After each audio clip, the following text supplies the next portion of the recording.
Assalamu alaikum wa rahmatullahi wa barakatuhu. Bismillahir Rahmanir Rahim. In alhamdulillah wa salatu wa salamu ala rasulihi wa ala alihi wa sahbihi wa salam wa man tabi'ahum bi ihsani ila yawmiddin. Alhamdulillahi rabbil alameen. We'd like to welcome you all to tonight's podcast of the Black Imams Roundtable. I'm Imam Faheem, aka William the Refrigerator Perry. You know, got a new name every week. William the Refrigerator Perry, right? To my side is Imam Naeem Abdullah of Masjid of Pittsburgh. I'm in Camden, New Jersey. And we have our esteemed Shaykh, Imam Otis, aka Imam Amin Muhammad of Masjid Muhammad of Atlantic City. We make up the Imams of the BIRT, and we bring it to you live out the DIRT. You know how we get down. So alhamdulillah. So the first order of business, make sure you like and share this on your platforms, inshallah, to get around those algorithms, so we can get the message out to people. We appreciate you all tuning in with us tonight, inshallah. And also, please be sure to make a modest or a magnificent contribution, that we request for all of our listeners who are listening live or who may listen later, a minimum of $10. So this helps us to really stay independent and free, and help us to do the work that we do, inshallah, and speaking to our people and addressing the concerns that impact us as indigenous foundational Black Americans, African Americans, or NWAs is my favorite, And there's a couple of things where you say NWA.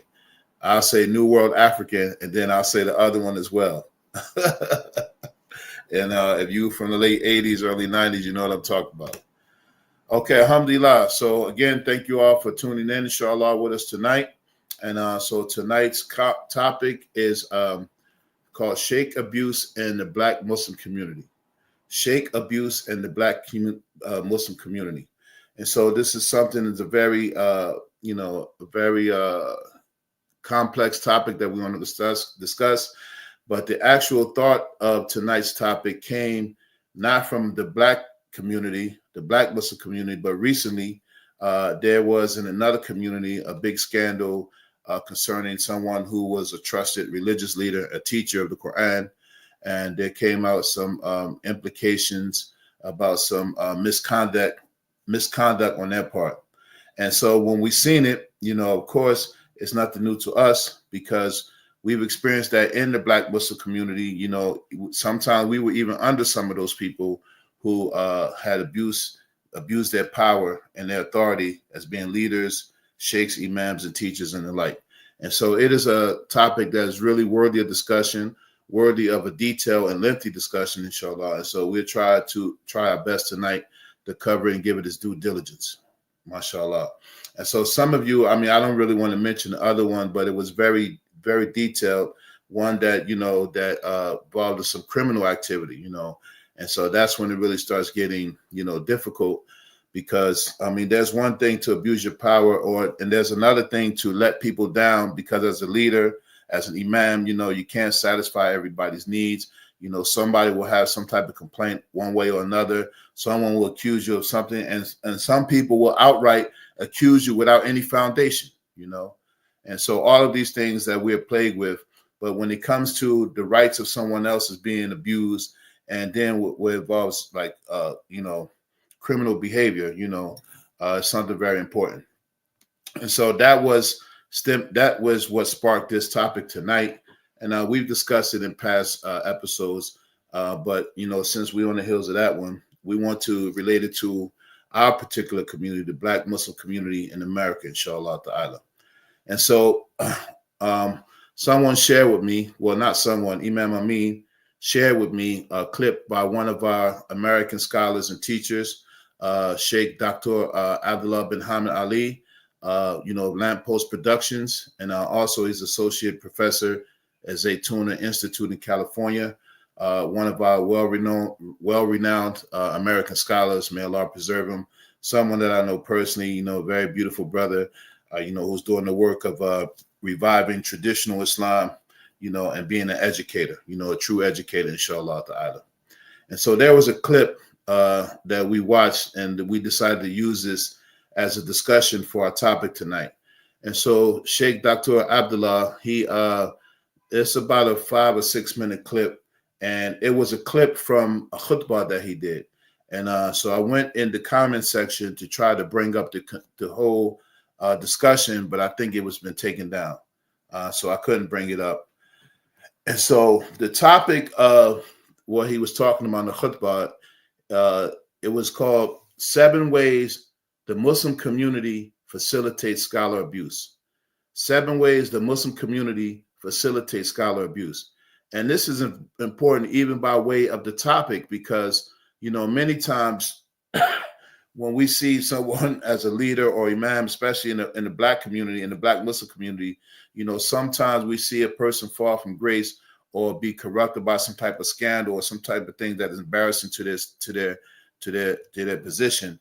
Many times we'll raise them up high, and then we'll, look them with an eye of disdain. But Sheikh Abdullah is addressing this from another point of view, is that there's a responsibility on the people who follow these people because of the positions that they put them in the high esteem and the misplaced loyalty that they have with them sometimes, which, so part of the responsibility is on the people who elevate these people beyond their status or, make them bigger than what they're worth. And so Sheikh Dr. Abdullah really mentioned these 7 ways. We're really bringing it back to how important it is for the general folk to be aware, And so we'll discuss these tonight. So my opening will be discussing it in detail, and then, I'll go to my my prop mode after that. I think that's is right. Prop mode, yeah. So the first thing that he mentioned, may Allah preserve the Sheikh. This is a very powerful clip that he had, which is very informative and very reflective. He said that the first point is, he said that we've created a celebrity culture around Muslim preachers. We've created a celebrity culture around Muslim preachers. And so when I first heard this one, I was like, I have one of my dear teachers, and I think he says it in a joking manner. He calls me, you a celebrity imam, right? and now with Sheikh Abdullah saying this, I'm like, man, should I take offense to that? I mean, I know he was joking, but now I'm like, wait a minute, man. He's trying to make me like a celebrity, you know what I'm saying? And but he says we make this culture around people by making them celebrities, by putting them in positions that they don't normally belong, or, exaggerating their status with us and with other people, And he said this is a big problem.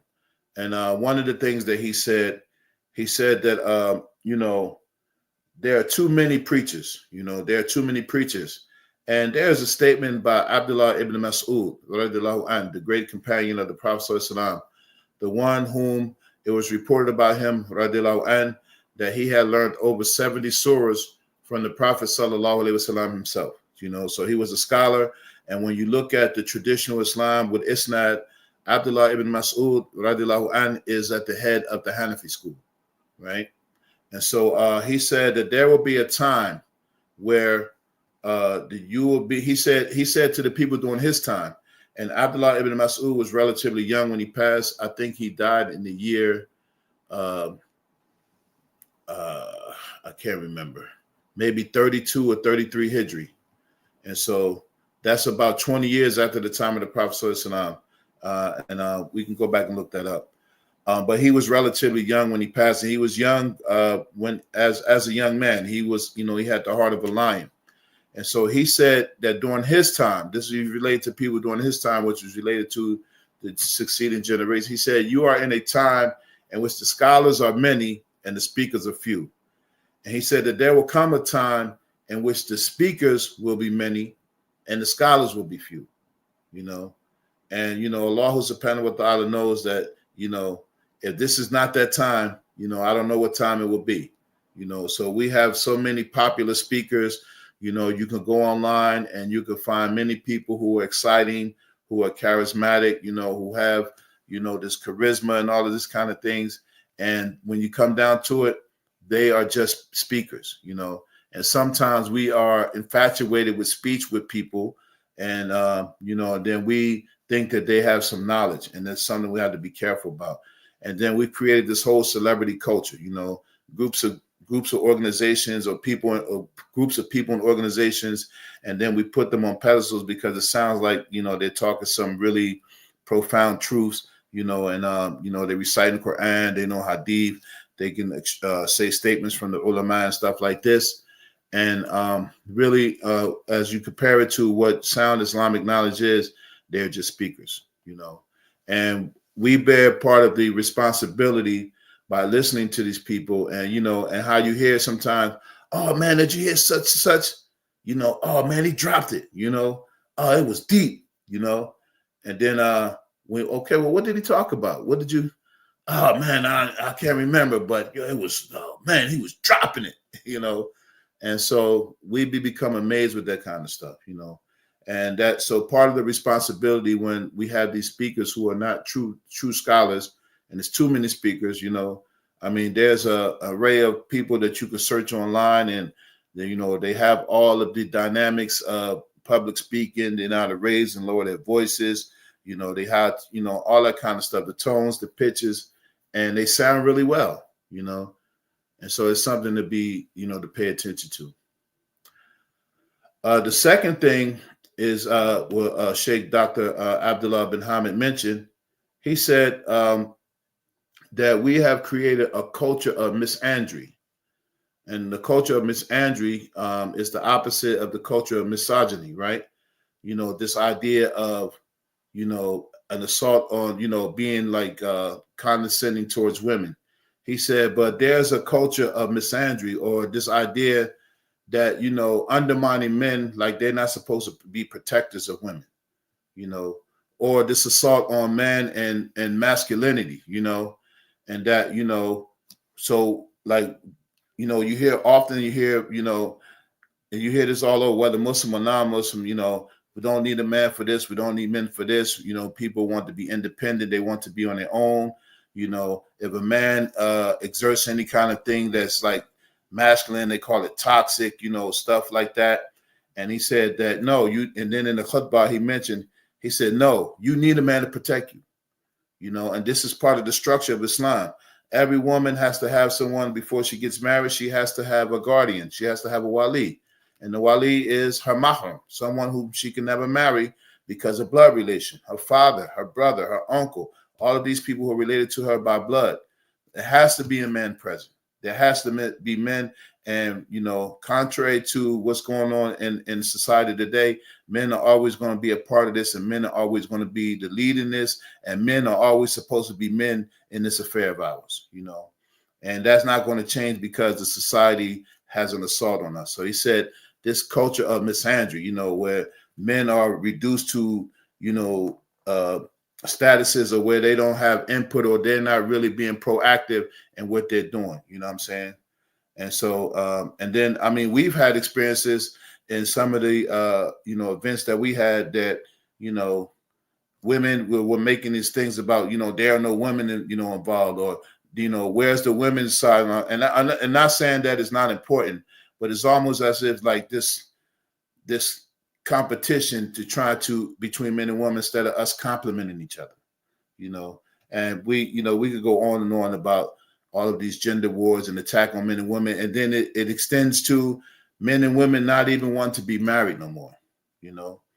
People, because of all of these hang-ups between men and women, stems from this, the marginalization of the man, and so it gets real deep. But he mentioned that this misandry, this idea that men are really not needed for certain things, and we have to get away from that. And for the most part, a lot of people might not be like that, but people who are raising their voices about this thing, even to the point where, we've seen where certain people believe as women, some women or one particular woman believe that she can lead men in prayer. We've seen this, and well, you have to be lied, and really, corrupting, basic Islamic principles, and so he mentioned that in the talk. The third thing he mentioned as one of the ways that the Muslim community facilitates scholar abuse. And so in the second part, how that facilitates scholar abuse is because when a man is no longer in charge, and he, when he has to be resigned to a certain position, then he starts doing things that are, unbecoming of a man, trying to gain followers, trying to redeem himself, trying to validate himself.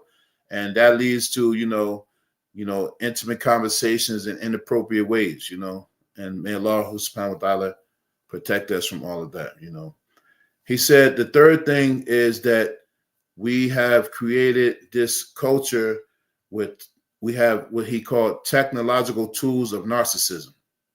Technological tools of narcissism. And he mentioned there about social media, that we have social media where everyone and anyone can get online. Anyone who has a nice camera and a nice lighting and a nice background and nice fixtures and a nice setup, they can project themselves to be famous. They can project themselves to be like experts in all of these things. And, a lot of times we don't know where people come from, and we don't know who they are, who they learn from. And so, and this becomes a problem because he said, there are too many people who have become popular who shouldn't be popular. There are too many people who have become popular who should not be popular at all. And of course, a person can get on, they have some type of flair, they have a personality, and they get a lot of likes, they get a lot of shares, and then everybody's checking them out. And then their ego is inflated, and they really think that they are what they, present themselves to be, and they're not, And then he said in the path of tasawwuf, when a person is a murid, a person who is following their Shaykh in spirituality, he said that the Sufi masters say that the last thing to lead the murid is the love for leadership, because he says the last thing that leads you, because it's the hardest thing to get rid of. And so not just leadership, but the need to want to be recognized, the need to want to be validated, the need to know that the stuff you're doing, that somebody hears you, somebody's paying attention to you, and that's what some people, and how many times you see online, people get online just saying the dumbest things just, for somebody to empathize with them, and so many of these things that people have this need. And so this social media creates this avenue for people just to get online and say anything and everything. And, not even having a regard of what the impact will be, or if it has any relevance or any significance other than them wanting to be heard, wanting to project themselves as somebody, and you just see that, people on line, living their best lives, having this best presentation of everything, taking pictures in front of other people's houses and their cars, what I'm saying, spending all of their money to be on boats just to have the look. And y'all remember that video with what's the dude named, the little dude, Bow Wow? Maybe he got caught out there doing fraudulent pictures on the airplane, and he wasn't ever on the airplane. Like, really, people go to those extremes just to be recognized, just so somebody can like and subscribe to their channel or whatever that they're doing, And so the Shaykh mentions that, there's too much of people having access to these technological tools of narcissism. And we've seen even in, personal instances where people have done this and taken advantage of their access to online to, to use women, to scam money, to present themselves in a manner that was not true, And so we had to be careful of that. The fourth thing that Sheikh Abdullah mentioned, he says that we create the culture of celebrity, Sheikh abuse. We create this culture by having lack of avenues to real wealth among Imam scholars and teachers.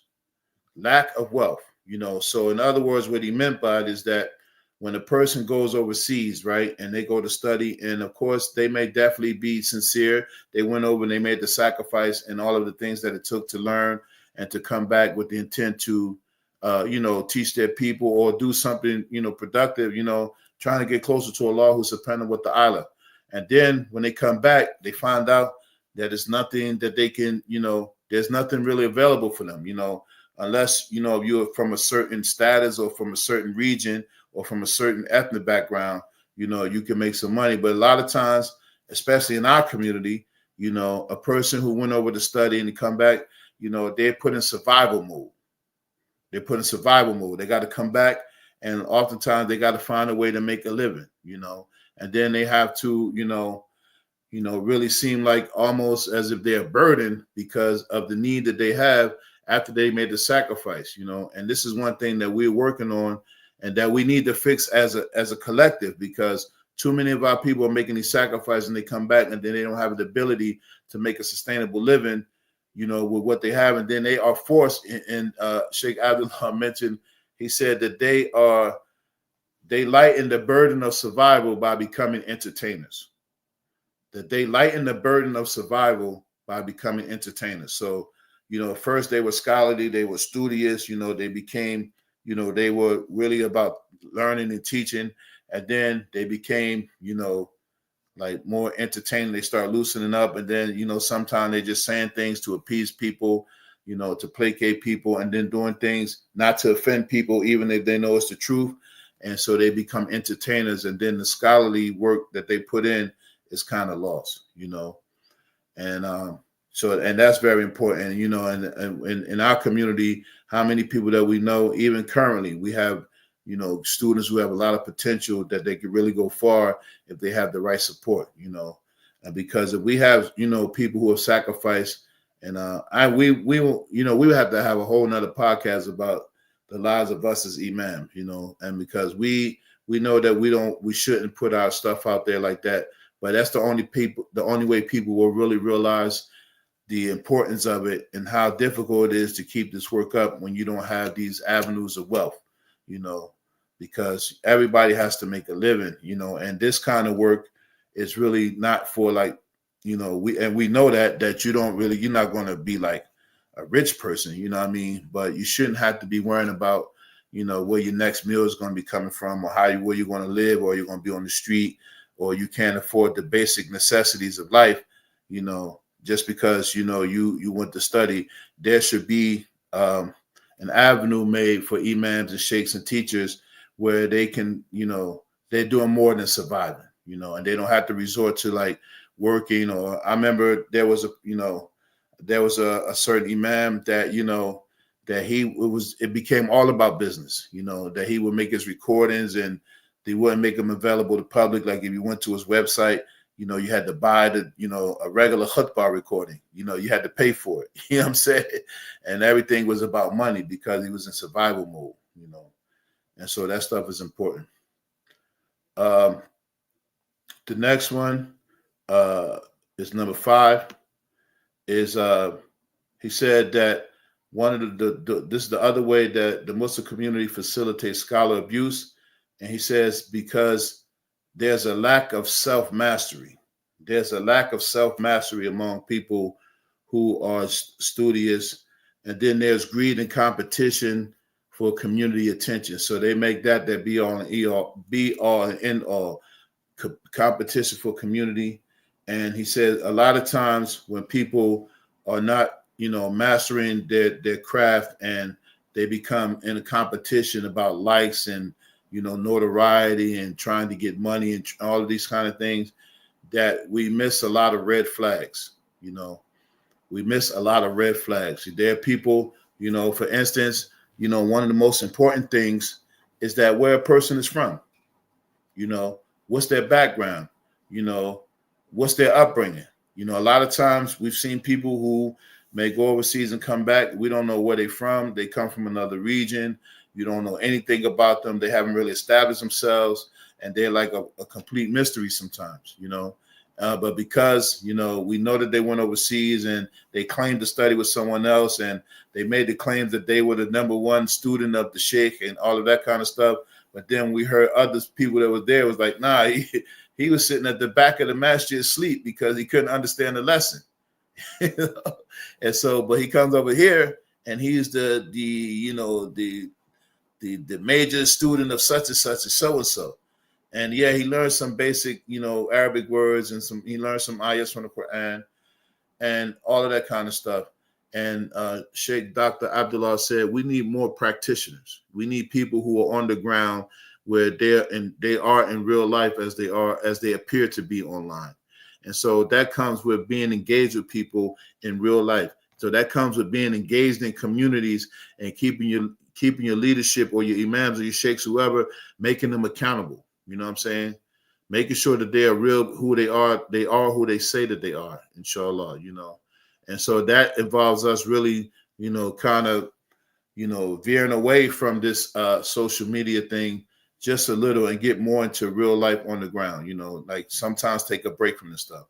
And everybody seems to be like, you know, what this is like becoming like the first option, and shouldn't, you know. It should be where, you know, we have a balance of this online, you know, on these online tools, which are very useful and very beneficial. But then there should be some more of a reality on the ground, you know, where we're meeting in person. You get to look somebody in the eye. You get to see what kind of conditions that they're living in, what their communities look like, you know, inshallah. The sixth one he's mentioned is that there's a lack of interest of serious study. There's a lack of interest of serious study.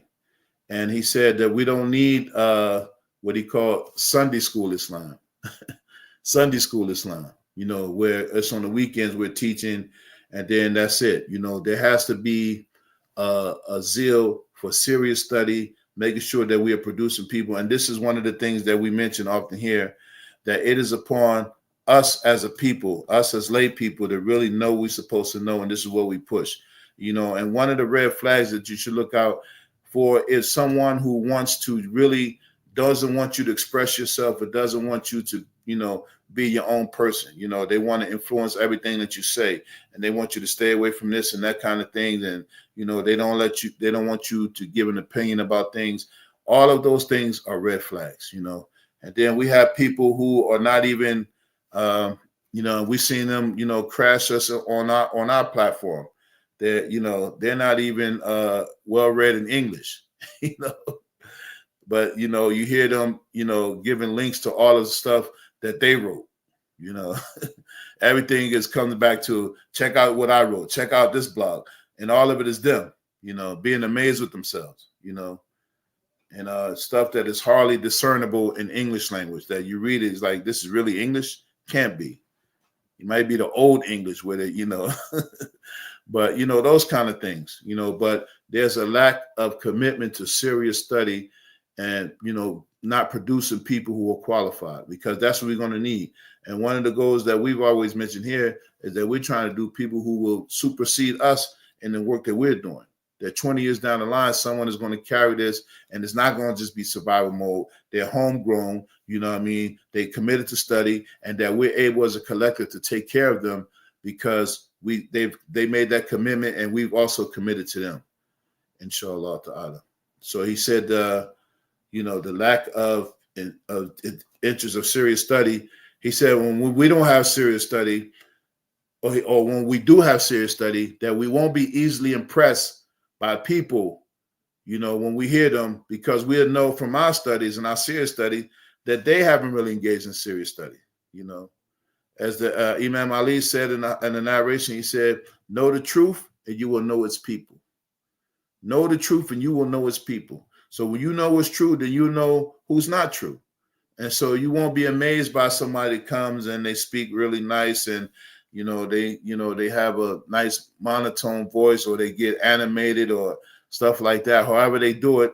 And then in reality, when you know what you're supposed to know, you should not be impressed. And you should not be impressed by anybody anyway, you know, not like that, you know. I remember hearing people, you know, in the older days, oh, man, the Shaykh, man, oh, man, nobody gets a khutbah like him. And I'm like, well, how do you never heard no other khutbahs, man? You just listen to his. Like, you never listen to nobody else. You know how many people out there that drop it? You know what I'm saying? There's plenty of people that spit fire, you know?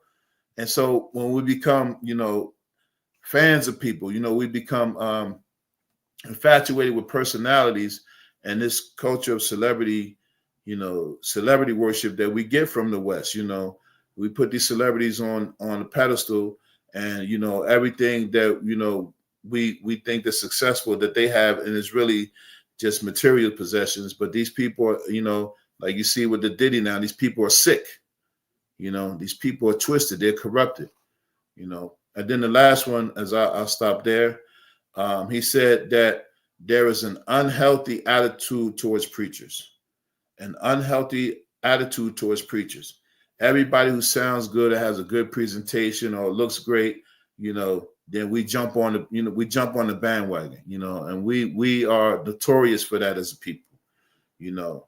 So one sheikh says something who's telling the truth and is a good teacher, but you don't like their presentation, you'll go to the other one because they sound so easy. They sound like a simp. They sound like what you want to hear, and then you'll go with that. As soon as they something wrong, then you go with the next one who sounds good. And that's an unhealthy attitude towards preachers. You know, where it should be everybody who says something, we should take it with a grain of salt.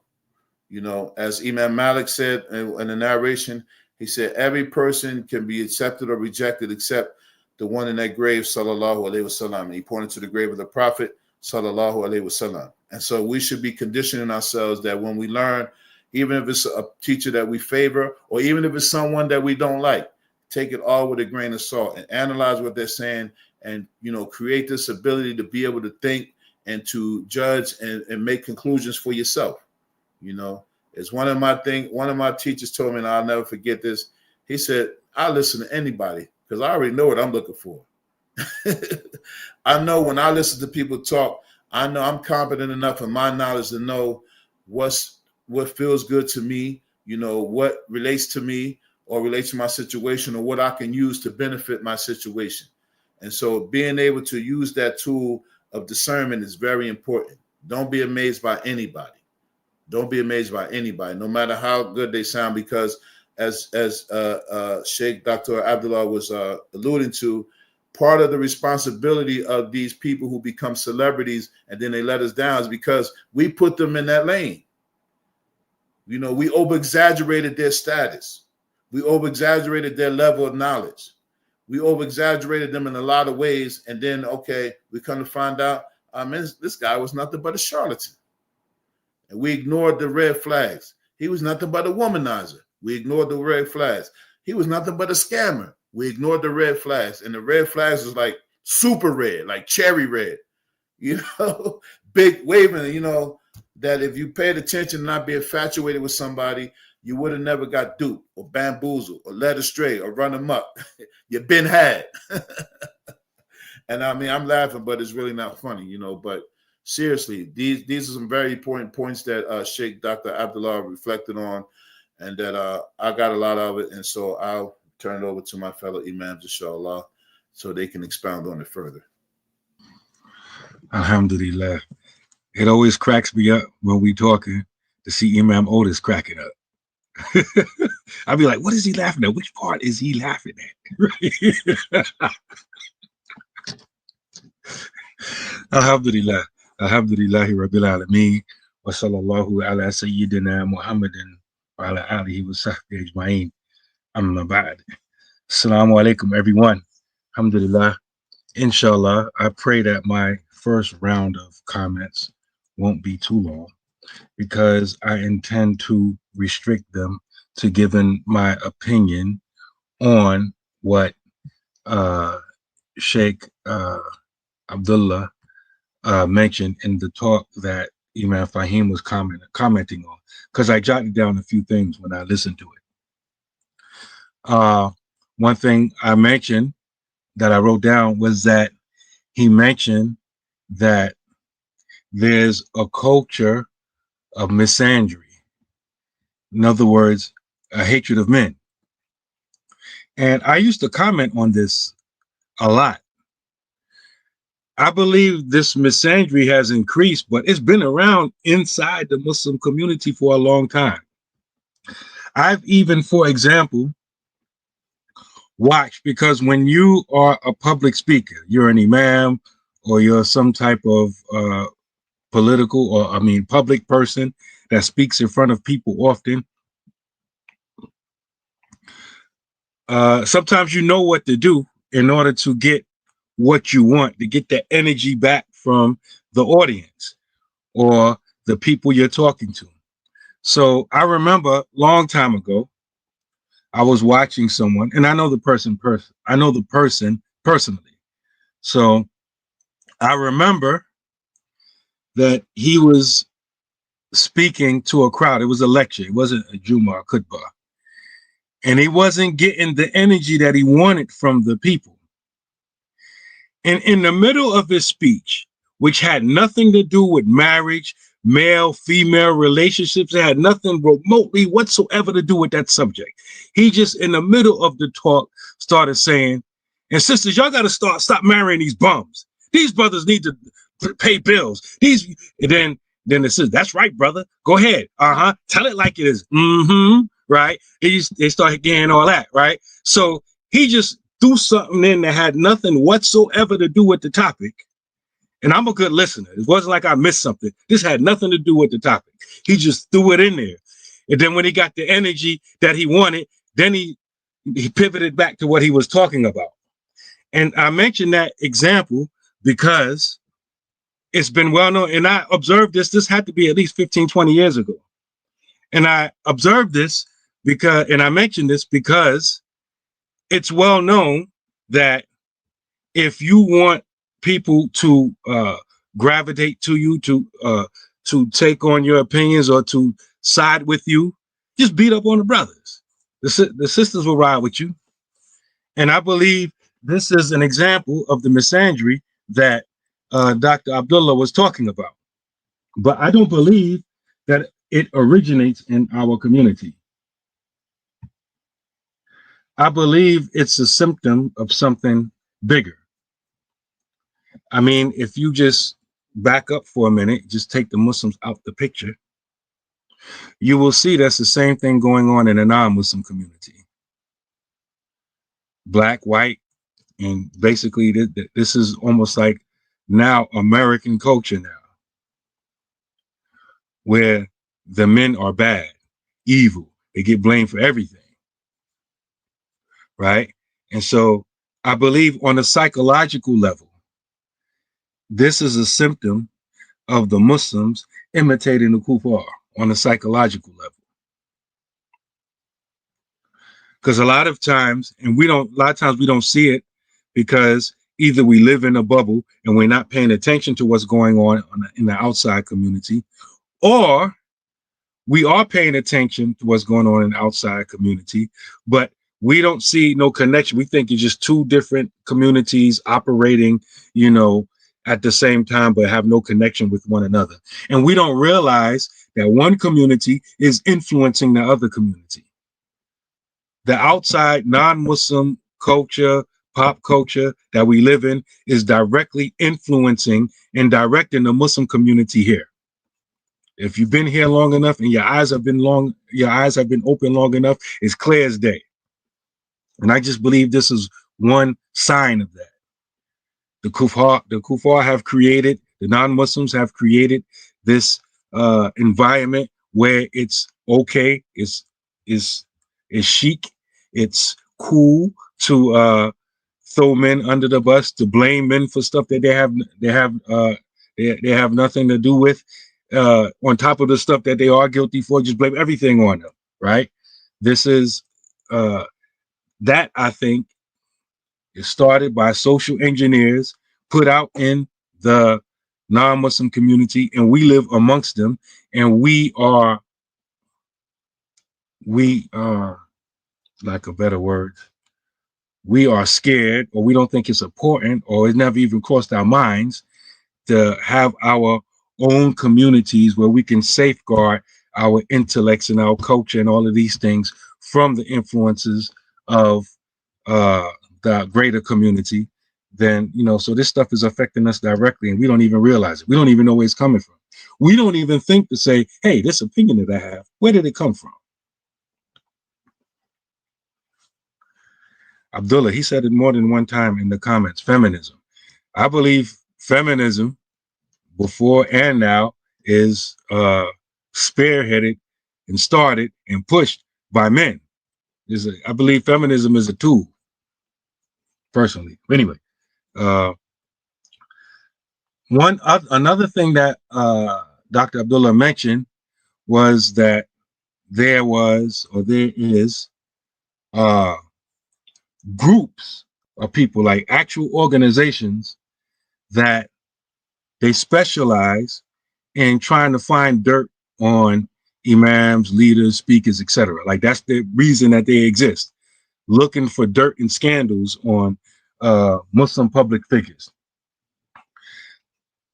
That mentality is really only dangerous for the one who has it. Meaning, I'm here for the express purpose is to try to find your sins. I want all the dirt. I want all the teeth. Come tell me. You know, Shaykh Uthman Danfodio, may Allah have mercy on him. He has a book called Ihya Sunnah wa Ikmadul Bid'ah. And he's talking about the sunnahs and the bid'ahs in different acts of worship, the prophetic way and the innovative, blameworthy innovations, right?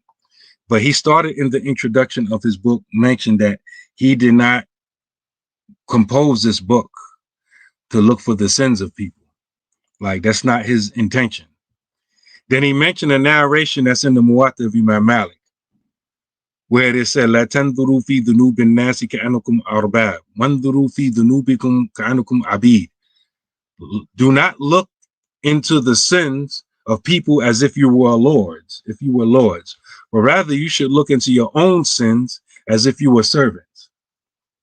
And then he mentioned several narrations, which is extremely important, that when you make it your business to try to find other people's sins, that's the cause of Allah exposing your sins. When you look for other people's sins, that's the cause of Allah exposing your sins. So I'm saying this for all of those who think it's their business to look for other people's scandals and sins, and all of us who like to uncover stuff. We need to be careful about this, because you know, like my wife and I, like, we got this saying, like, you thought it was one way, but it's the other way. I don't know if Faheem know where that come from. I can almost tell you the scene. Yeah, I know what you're talking about. I ain't stepping to. Right?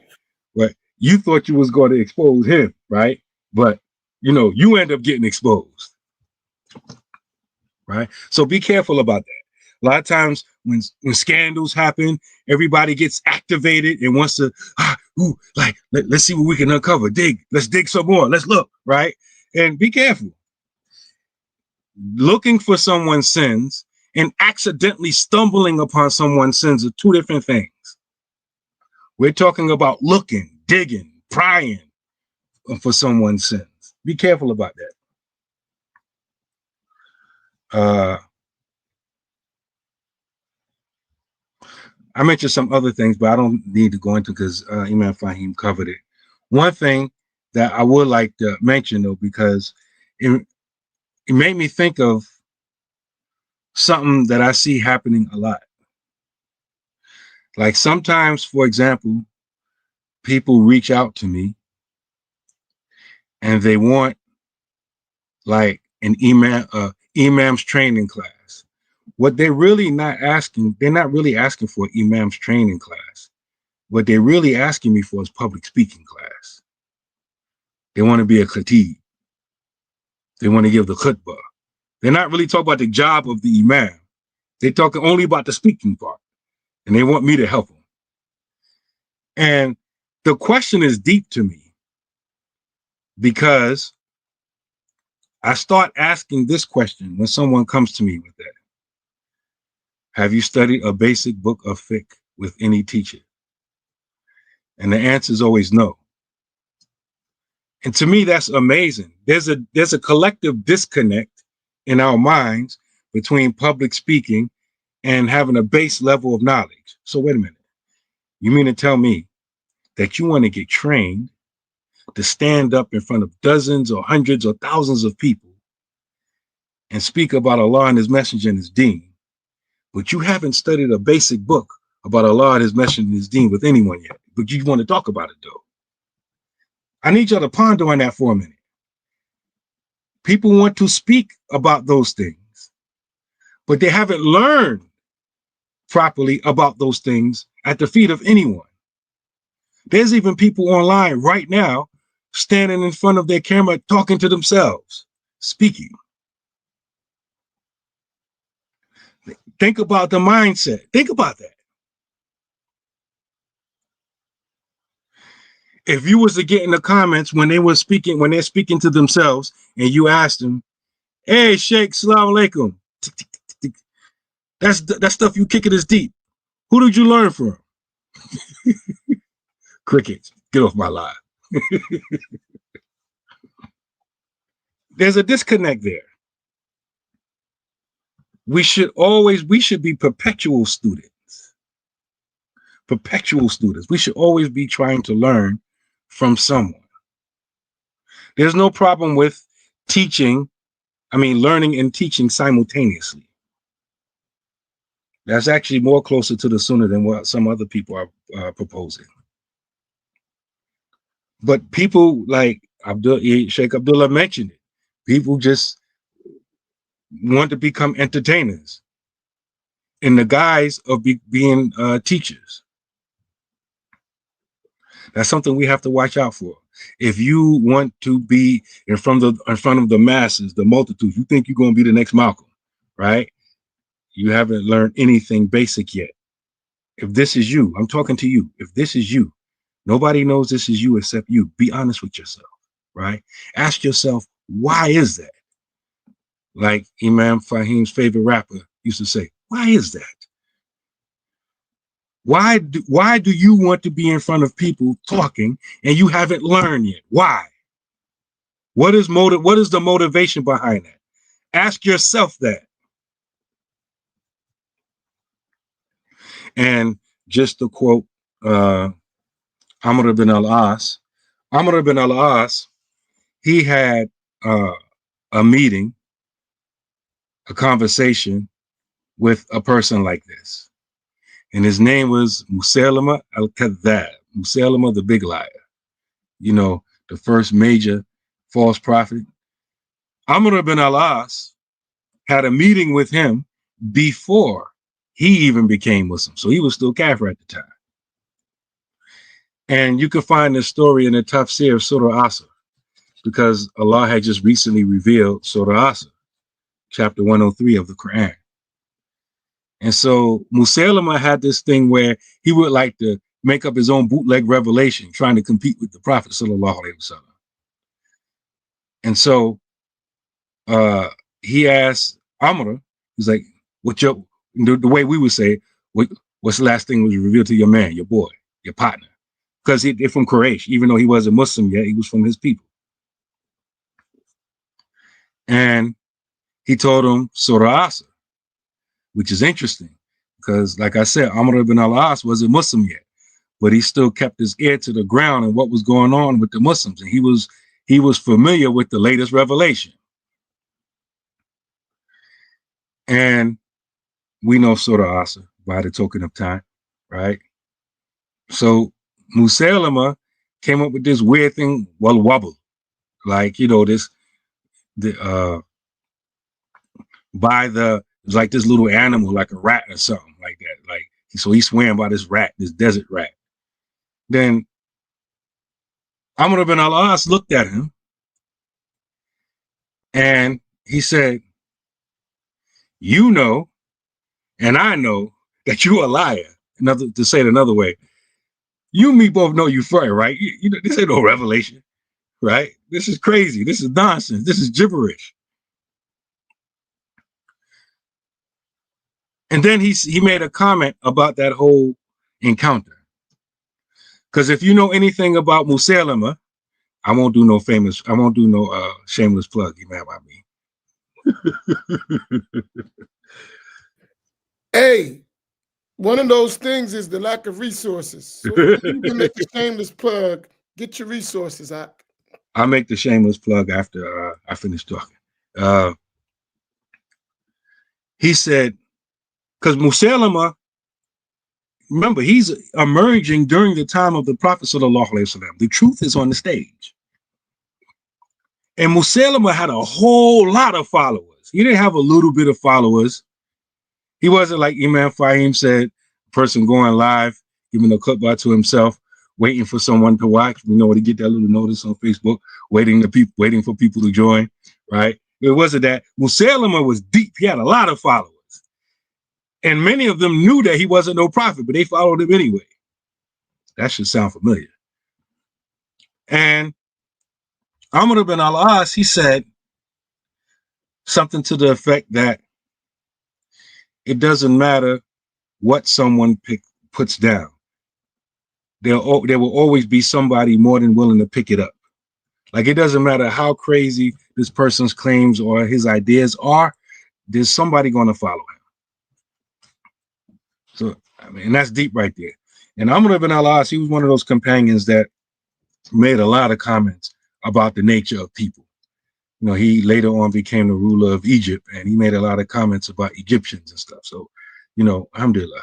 So, well, alhamdulillah. So I'll pass it to my Imam, the laughing Imam, who's writing down a whole bunch of stuff.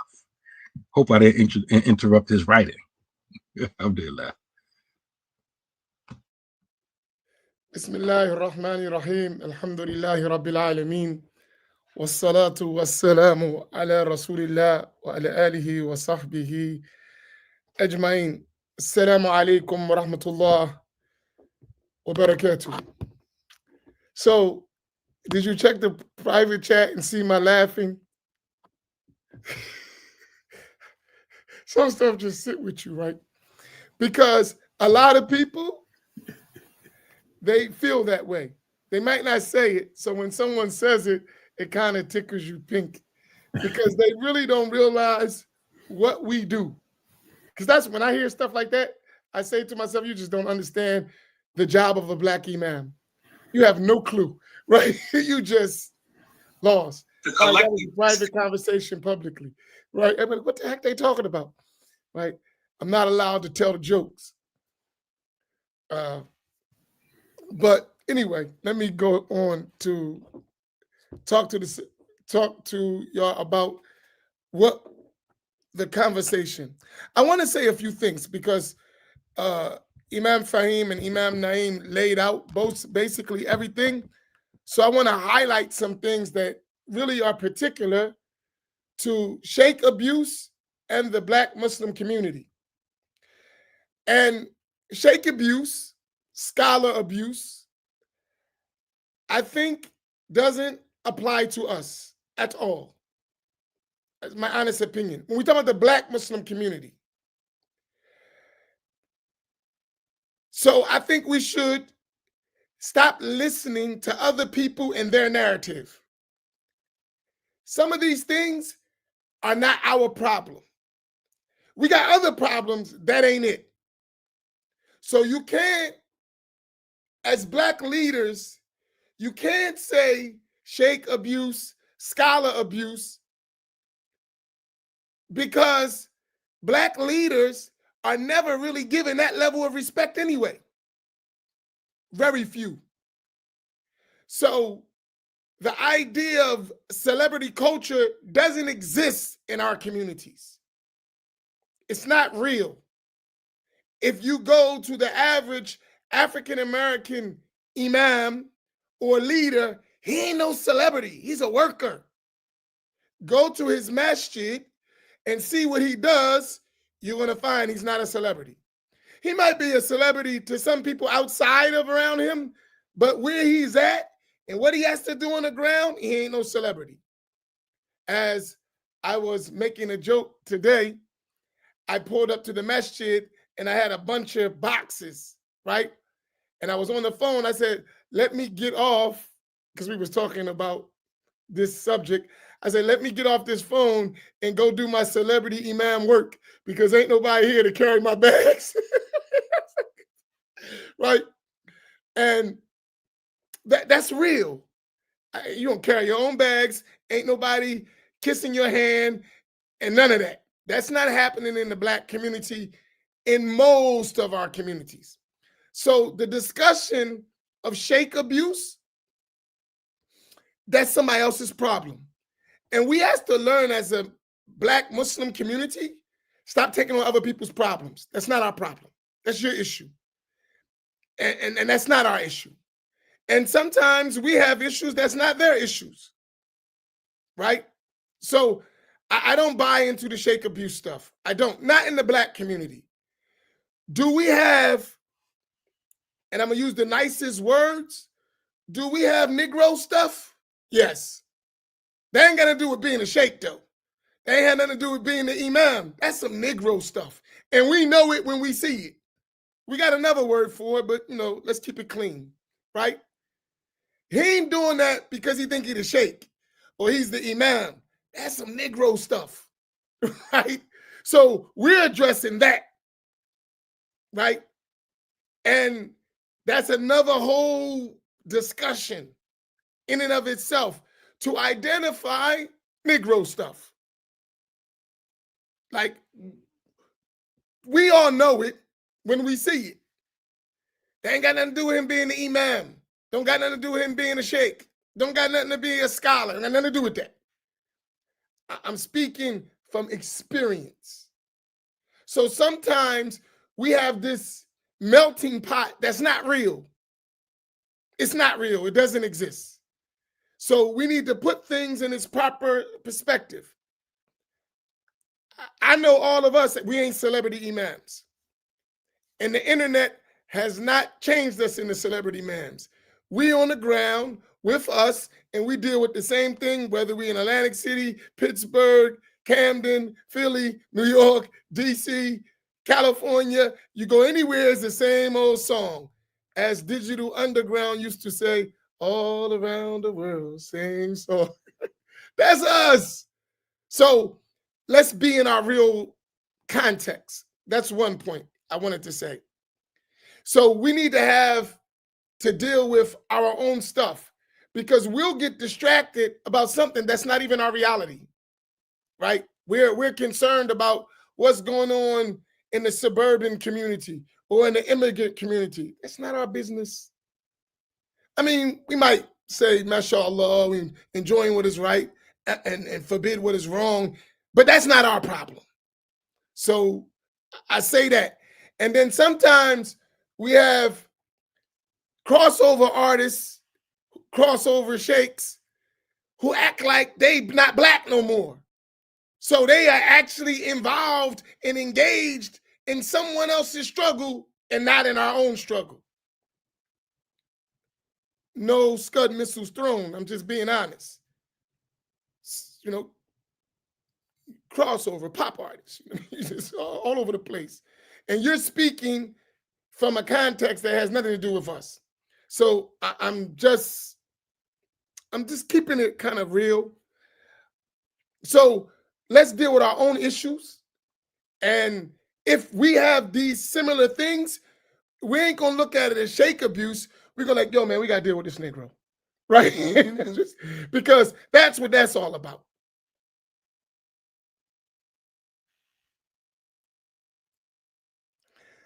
The second point I wanted to talk about, this idea of scholarship.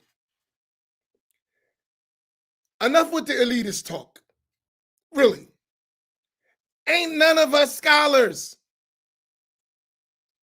Because that's a relative term to who you talking about. Ain't none of us scholars. I seen scholars and we ain't it. So this idea of, I studied 4 years, 6 years, and I come back and I'm a sheikh, I'm a scholar. You're a fool if that's what you believe. You studied for 4, 6, 10 years. You're not no scholar. You are a beginner in Islamic studies. After 10 years of study, you're not a scholar. Cut it out.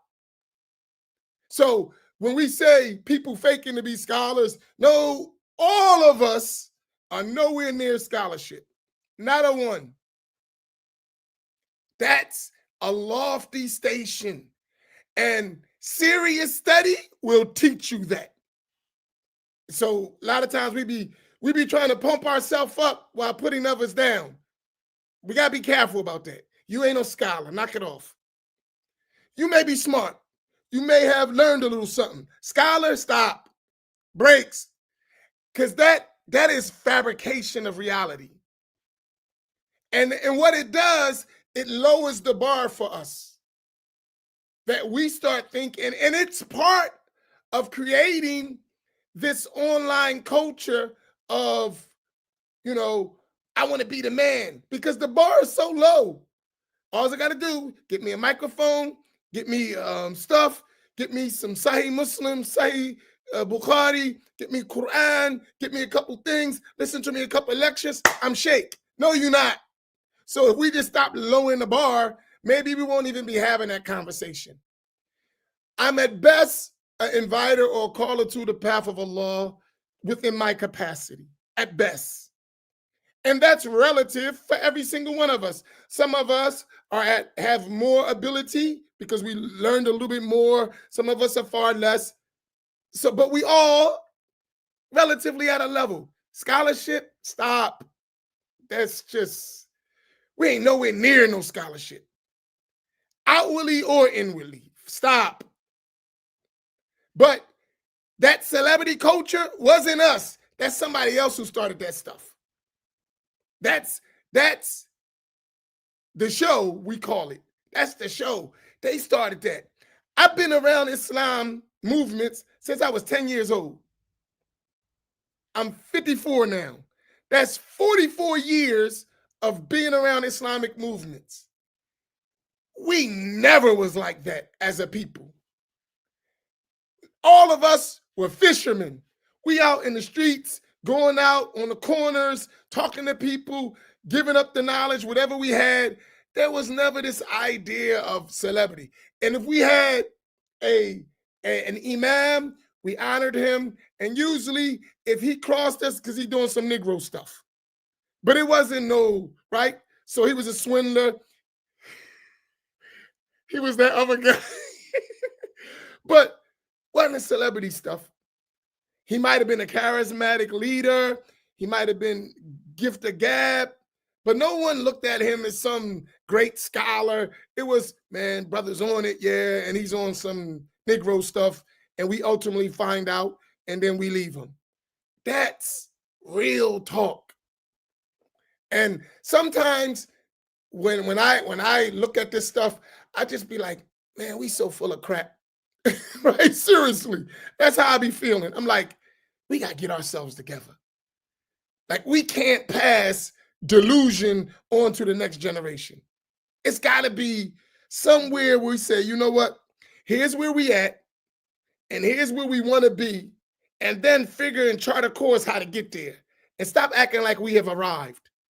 It was said, as Imam Faheem mentioned the Sufis, Junaid al-Baghdadi, rahimahullah, it was said to him, there are people that said they have arrived. He said, they have arrived, but to the hellfire. Right? They have arrived, but to the hellfire. And I think that's us. Many of us went overseas, studied, sat with some people, and we came back here and we jumped right in the show. But the same people you see here, I'm a scholar, I'm this, I'm that, I'm learned. If you see them in the environment of scholars, they sit down, shut up, don't say nothing. And I've seen them in the gathering of scholars. But now you here, you the man. You at the head of the gathering, and you got everybody around you. And when you with the scholars, you in the nosebleed section, and you got your head down, kissing hands. How did you become the man now? That's real. I know it for sure, and all of us know that's what we do.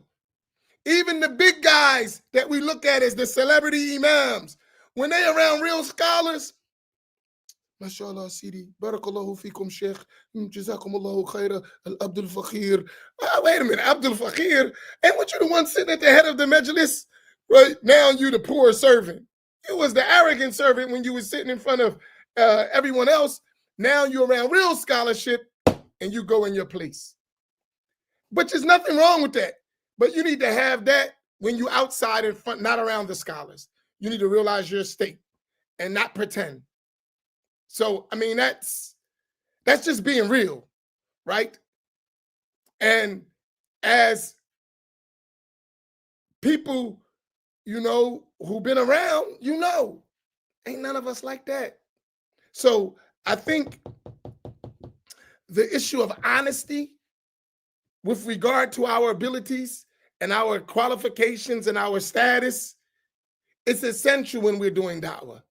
Because if you delude yourself, it's easy for someone else to be deluded, right? If you actually acting like you that guy, the people around you may be deceived because they don't know to think you that guy, right? I remember our teachers used to say to us, the first thing, kalimatul la a'lam nisfuddin. The word I don't know is half the religion. How many times you around people and they don't say I don't know? You sit a whole lecture, you never heard a guy say I don't know. Every question come, you got to answer. Never say I don't know, right? Because that's the ego. The ego don't want you to know I'm ignorant, right? The ego, no, I know. I know. I studied. No, you don't know. You should say I don't know, right? But we'll answer. This is a reality, right? So I think honesty will help us actually maybe reach the level of scholarship one day, because we do need it. It's essential that we eventually reach the level in our community where there's real scholarship that can actually address our issues. The fourth thing, as I ran through just some points, this is in my opening. We almost finished. Y'all did some long openings, right?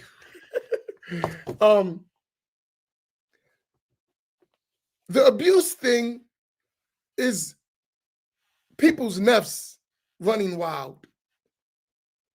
And nafs is not just for leaders. Nafs is in followers too. Nafs is not just in men. Nafs is in women.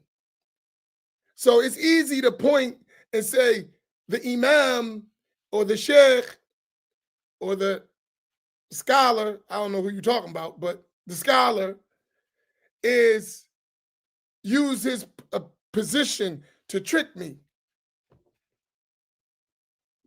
Say that again. The Imam, you know, he used his position to trick me. What were you doing while he was tricking you? The whole process, what were you doing? Was you up in the Imam's face? Was you in the Imam's inbox? Was you talking to the Shaykh? Was you giving yourself over to the Shaykh? Was you smiling when the Sheikh's jokes weren't even funny? Or was the Shaykh smiling when your jokes wasn't even funny? Was it all this going on? Okay, so don't just say it's the Sheikh's fault. The Shaykh should have known better, and so should you. And how y'all both gonna know better is y'all gotta learn. And y'all gotta learn the rules of the religion, and y'all gotta apply them. See, because the Shaykh couldn't get to abuse if you weren't careless of the matters of the religion. There's no way for him to get there. There's no way. Now, if the Shaykh is outly publicly abusing you,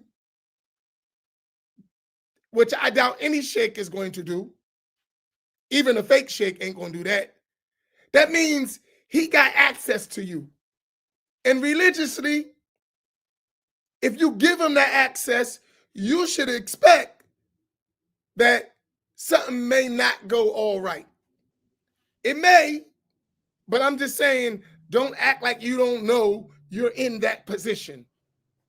You know, I think this is something we need to be honest with ourselves, because I know myself and other imams, you know, many times I had to tell women, yo, sis, chill, stop. Myself, sis, nah, we ain't doing that. Here's the red line. We stop right there. Because, you know, as the imam, as a teacher, in our situation, you're going to get caught where there's moments where you have to deal with a sister. You have to, because this is the environment we live in. It's a real environment. It's not like fake. It's real life situations. You know, I had a sister tell me one time, I never forget it. That's some Negro stuff. comes to me complaining about her husband, I need to talk to you privately, Imam, about my husband. You know what this woman says to me? She shall remain anonymous, right? She said to me, I wish my husband was like you, Imam. I said, whoa, whoa, sis, whoa, whoa, whoa, whoa. Stop. I wish my husband was like you. Now, had I been in a Negro bag, sister, you right about that, you know, good brother. We know us. So that's the door opening. You know, Imam, you know, I am available even though I'm married. That's real stuff. And someone look at me like, oh man, he's bugging. No, that's real. And that's how the Imam end up getting himself in trouble if he don't got taqwa. And you know how many times we've seen Imams, leaders, get caught out there like that? He's the wali and he end up the husband. It happens. And I'm not laughing because we see it all the time. But stuff happens. So what we need to do religiously, everybody need to obey the rules to the best of their extent of the knowledge, and they need to learn the rules. And then if there's exceptions, they need to learn how to act according to the exceptions. That's all religious knowledge. As Imam al-Bukhari had that section, al-ilmu qabla al-qawli wal-amal. We must learn the knowledge before we speak or act. This is real stuff. And if we wanted to just be explicit, we could go on and on and on with the stuff we see, right? So I think of this subject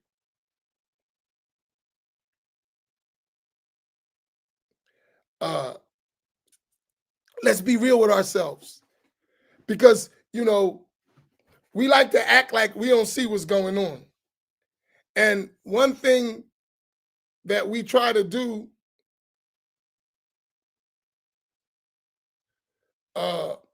is on the Black Imams Roundtable is to be real, right? Yeah, it's always husnul dhan, have a good opinion, but we don't got to be blind, right? To have husnul dhan. We see things happening. And so I'm saying in our communities, there's going to be the availability of crookedness and abuse just by the nature of the environment. But the key to protect ourselves from that is to learn our religion well. Lift the excuse of ignorance. No, everybody must learn around here. So if we get ourselves somewhere we don't belong, we ain't gonna use the I didn't know excuse. No, you knew. Now let's deal with the real issue, that them nefs running wild. Because it ain't you ignorant, your nefs. Men taking advantage of, I said I was gonna choose my words right? Because I don't want to lose our support of the sisters. Yeah, you did say that. Yeah, right. That's why I ain't gonna say it the way I want to say it. Women who need a husband or want a husband. And sometimes those women,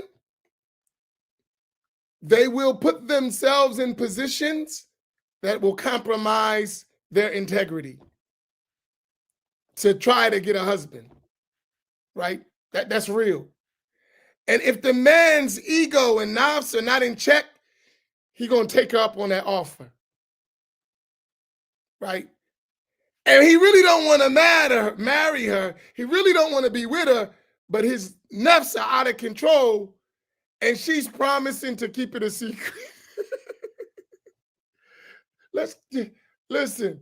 And when she don't get what she want, she's spilling all the beans.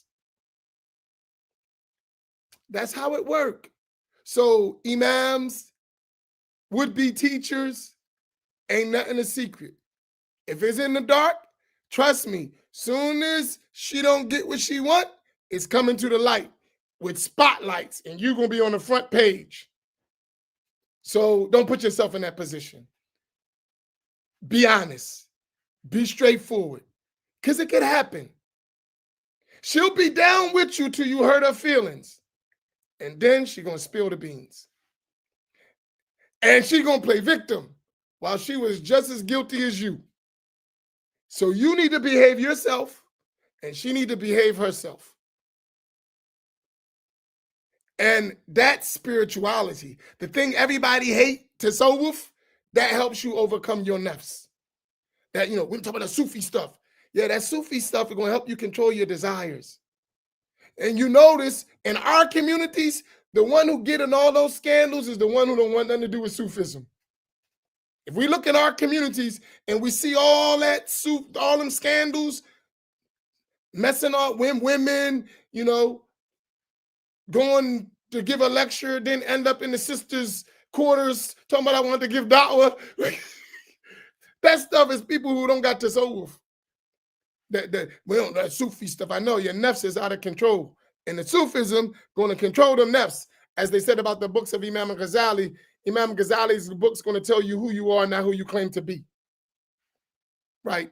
And that's real stuff. And we can't forget where we come from. You know, our society, right? And sisters and brothers, especially the sisters, stop listening to all them kuffar. When you be listening to that music and them kafirs talking about relationships, that stuff subliminally sits in your mind. And you have all these crazy fantasies in your mind. And they play out because Shaitan is slick. He'll whisper and then go away. That whisper is like a tracking device inside of you. And then it'll come up. Our religion is the way we supposed to. None of us are perfect. None of us is awliya of Allah in general. And if we are awliya, we know it. Don't nobody else know that. That's some stuff between you and Allah.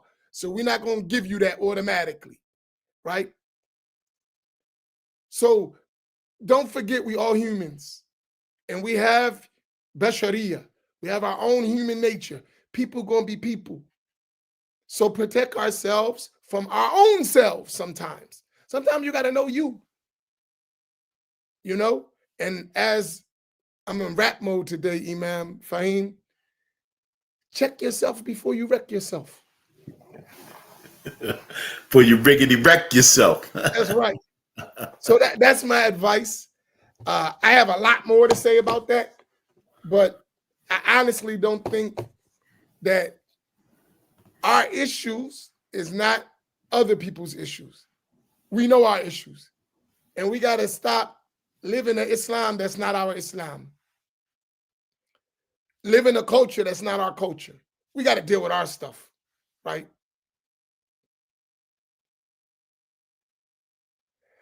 And be real. It is what it is. We can handle it. Like, listen.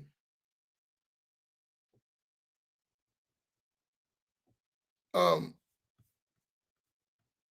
give you an example. Shaykh Samir says something to me I'll never forget, and I'll stop with this. He said, take off the mask. I don't like you to come to me with a mask. Be who you are so we can fix you. Take off the mask. Don't come to me with a mask. I want to know who you are so we can fix you. And with that, let's take off these masks. Let's stop acting like somebody we not. And let's deal with our reality so we can actually become who we want to be and not act like who we want to be. We actually can be who we want to be. And if you're just a good Muslim, that's fine. You don't have to be a scholar. You can be a good Muslim and convey what you know, and that's sufficient. And if Allah bless you to be a scholar, great. We don't got to make a claim to it because we all got stuff we have to do. May Allah make it easy for all of us. Sorry for my long opening. Oh, mashallah, that was good, Imam. You couldn't help it. That's an insider. So inshallah, before I go next, I want to remind us to please like and share. And if you haven't made a donation, inshallah, please help us to reach our goal before we depart from the space tonight, inshallah. And we ask Allah, who is subhanahu wa ta'ala, to double and multiply your reward and increase your risk and put it on your scale of good deeds. I mean, you know, just camel backing off of what Imam Amin was mentioning, you know, about us really never having that problem, you know, about the celebrity imam or celebrity kind of thing. I think one of the most fortunate things and one of the beautiful favors that Allah gave us is when we converted to Islam and the life that we had before, you know, because you already have this kind of training already. You know, there's a hadith, one of my favorite hadiths, where the Prophet ﷺ, he said that people are like gold and silver, you know, and he said, the best of them, khiyaruhum fil jahiliyyah, khiyaruhum fil Islam, idha faquhu. The best of them are in jahiliyyah would be the best in Islam if they have understanding of the religion, right? And so just if you think about this for a second, right? And this helps you to understand red flags. If you come from the street and you got money in the street, the material possessions when you come into Islam don't impress you because you already had that. And then a red flag is somebody's always with these, especially then they talk like they was getting it back in the day. You know what I mean? And we see so many of those people. Or like if you know how to what's the word they use? Squabble. You know how to rumble. You know how to fight. If you were a thorough person, right? Coming to Islam, you're not interested in being confrontational, you know, because you already did that, you know. And that's one of the biggest red flags with these people that be acting super tough.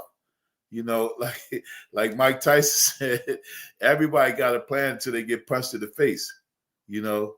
And, you know, a lot of people be hiding behind that stuff, man, because, you know, a real person know that this person acting all tough, and especially with Muslims, they know they really supposed to get punched in their face, but alhamdulillah for Islam, you know. Or another part where people, you know, come into Islam and they act like, you know, hiding behind the, you know, can have more than one wife and this kind of stuff. You can kind of tell that they didn't, you know, this is kind of odd, but they didn't get girls in the back of the day. You know what I'm saying? You know, them dudes are suckers as kids, you know what I mean? And now all of a sudden they're this big, you know, Rudolph Valentino type of people, you know what I mean? You know what I'm saying? I know that was kind of old, but you know, but those are like indicators of how people were. And this also ties into people who we don't know where they're from, and they're projecting themselves all types of ways. But there's stuff that we can use from Jahiliyyah to gauge these people. You know what I'm saying? You know, somebody that dressed nice before in Jahiliyyah, now when they come to Islam, clothes are not everything to them. You know, material possession, because they had all that stuff already. Then you see these people, and I'm not saying it's a bad thing. There are people that's just who they are, right? But sometimes you could tell when people are exaggerating in their speech. You know what I mean? You know, people who talked a lot in Jahiliyyah, you know, they might carry some of that over, but, you know, they know now to relax because, and then when you hear people talking out the side of their neck, you know, that these are all signs of people being frauds, you know.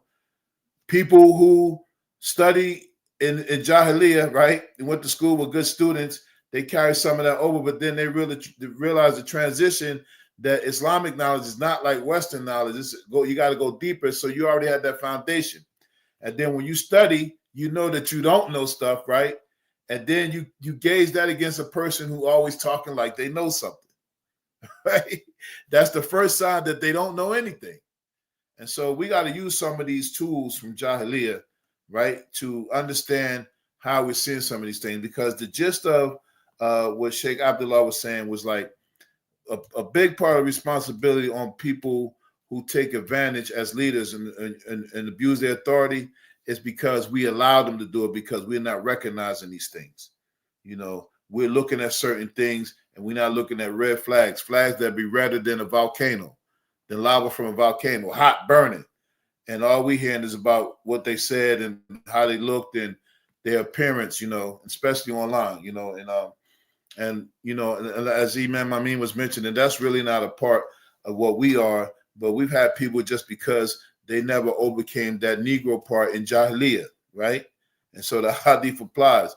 You know, if you did, if you were a good Negro in Jahiliyyah, you're going to be a good Negro in Islam, unless you have understanding of the deen.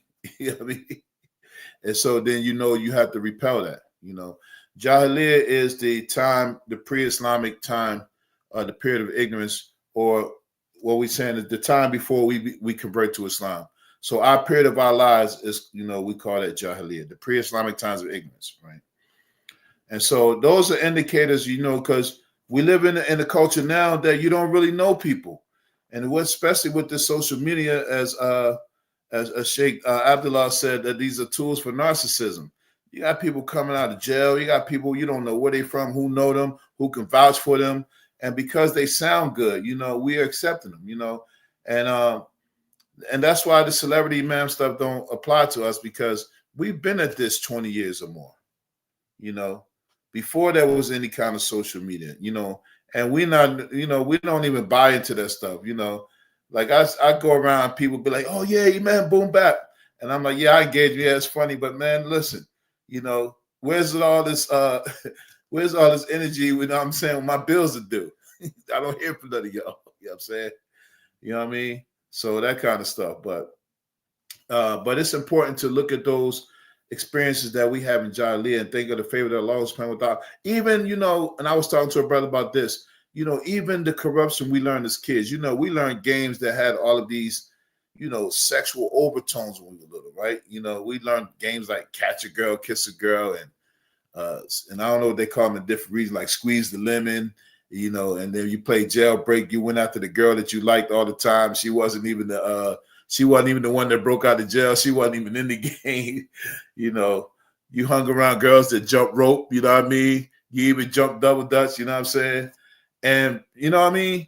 But all of that stuff taught us something, right? I mean, even though it corrupted us, when we came to Islam and we realized that stuff was like, these were just bad things, it helped to purify us. You know what I mean? So, okay, Zina and all this stuff is important. So I fear Allah subhanahu wa ta'ala, so I'm going to fight it. So I'm not as eager to be going after people.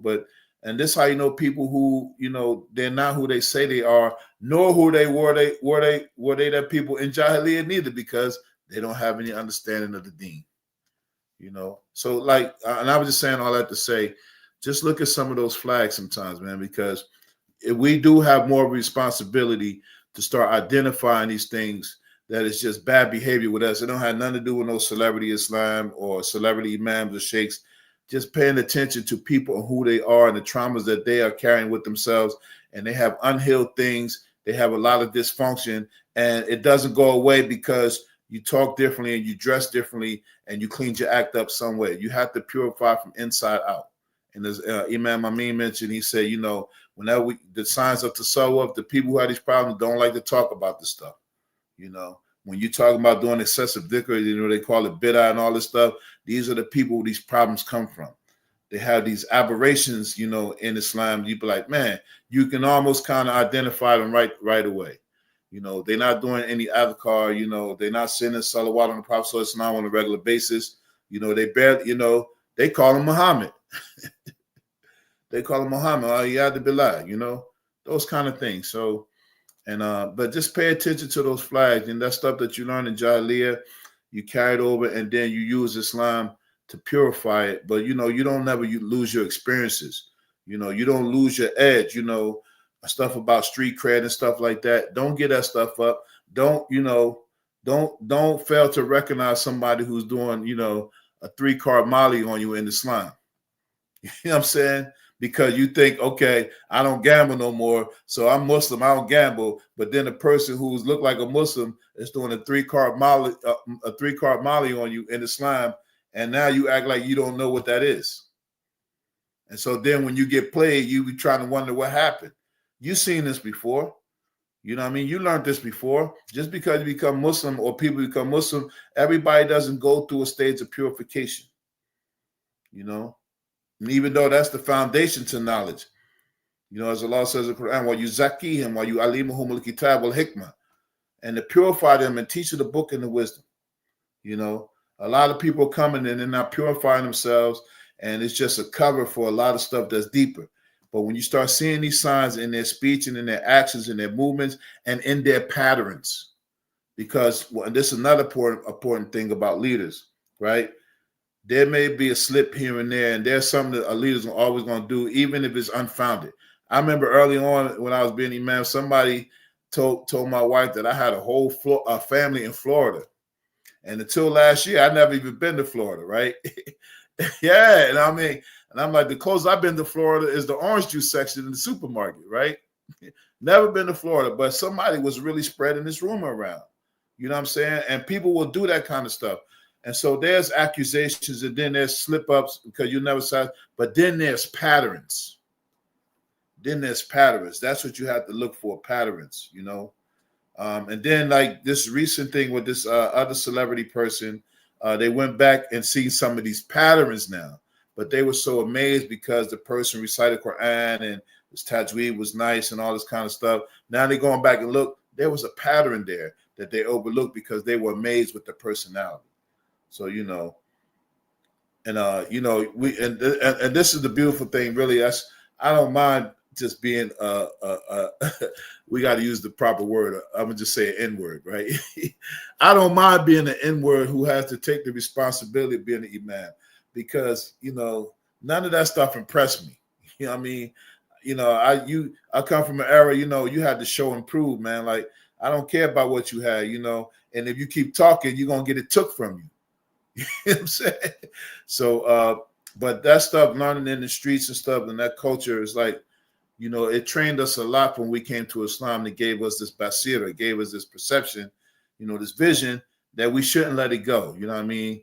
And, you know, other people who don't have that, you know, a lot of these people, they lived sheltered lives. They weren't popular in school. They didn't know any kind of stuff. They didn't have any kind of thing. And now they can hide out in Islam with this celebrity stuff, and it's ruining them, you know. And there are a number of incidences from those communities, but we come from that, and, you know, we'd be looking like, like, man, how, you know, because we had experience, like, how did you even get caught, man? Like, come on.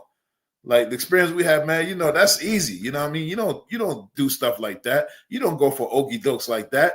But because they never had no experience, they don't know. You know what I mean? And they never had no notoriety, so they don't know. So that's a favor that Allah subhanahu wa ta'ala gave us as for those who are converts to Islam or even grew up in that environment, to know that you have an edge, you know, to be able to see things, you know. And I just wanted to add that. Man. If any of you are watching this video later on after the live is finished, I recommend that you rewind and listen very carefully to what Imam Faheem just said. Seriously. SubhanAllah. As he was speaking, talking about the Jahiliyyah, the pre-Islamic period, and Islam, and the type of person that gets caught up into these type of things, my mind started going through my mental Rolodex of people who I know got caught up in stuff like that. And he's 100% right. A lot of times is these people who wasn't great in the time of Jahiliyyah, in they pre-Islamic time or in their other life. And they use Islamic knowledge, and now social media to actualize, to get what they couldn't get in the Jahiliyyah. Like Imam Faheem said, like in the other life, they ain't get no girls.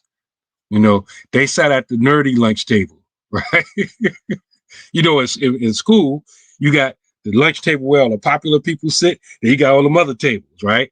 They wasn't at the table where the popular people sit, right? They got all the crude jokes played on them. Now, but then they become Muslim. Then they get some knowledge. Now I'm going to make up for all the years you guys tortured me and bullied me and ignored me, right? And a lot of times these guys are living their dreams that they wanted before they became Muslim. They're living it out in this Islamic public speaking space, right? Which leads me to something I just want to add to what Imam Faheem said. It's like a principle in Islam. And you can add this to like the red flags. I think it's a huge red flag. there's this principle in Islam that goes Sayyidul Qawmi Khadimu, that the leader of the people is their servant. The leader of the people is their servant. A lot of times, these people, they not leaders of anyone. Like, for example, I know people in here that got the title Imam on their thing, and they ain't the Imam of nobody, but the Imam in front of their name. There's no congregation. It's just him, the Imam. What was that that bank robbery? Dead presidents. What one of them turned into a preacher or something, and Chris Tucker was like, say some more stuff, right? You preacher, no followers having. Yeah, that was funny. The Imam on the thing, no followers. And because a lot of these people, even if they do have followers, right? Even if they do have followers, they see themselves as the master of the people. They're not really serving the people at all. The people are serving them. It's like a red flag. That's a red flag I wanted to add to what you're talking about.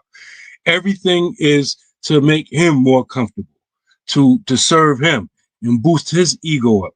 He himself, the leader in this situation, a lot of times he's doing nothing for the people. He's doing nothing for the people. And so I wanted to mention that real leaders are the servants of their people. They bring in benefit to their people, not just allegorical benefit. Oh yeah, he's deep. You heard what he said? SubhanAllah. Never heard that before. Man, you heard that 30, 50, 100 times before. Everybody say that. He just said it like in a real spooky way. He put, because some dudes is like real, they good with that esoteric stuff. They drop it on you. He said the same thing the last 30 imams you heard say, but he said it in a way, and he said it with a smooth voice, like Imam Faheem said. They're good at making the voice go up and go down. They study this stuff. They masters at it. And they said it that way, even though you heard it 1,000 times before, but you ain't heard it like he said it. And you're like, oh, I ain't never heard that before, right? And so you changed my life, Shaykh, right? And so you got, you know what I'm going to say. Got to watch these jokers. Alhamdulillah. I don't have any more to add. Hey, Imam, I got one more thing. Since we in rap mode, right? It got me thinking about this song with people from John Lear. The dude named OC. He said, so why you pushing it? What you lying for? I know where you live. I know your folks. You was a sucker as a kid. That's what a lot of these dudes were, man. I want to ask all of our attendees a question. I mean, serious questions. I'm listening and I'm sitting there scratching my head, figuratively.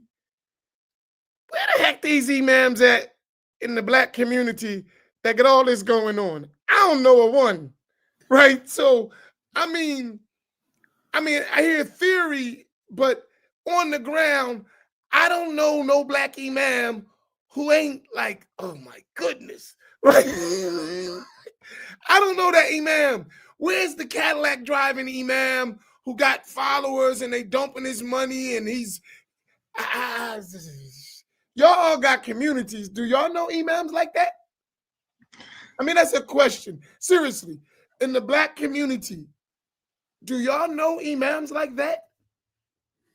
That they got, just who not workers? I know one or two exceptions. But I tell you offline.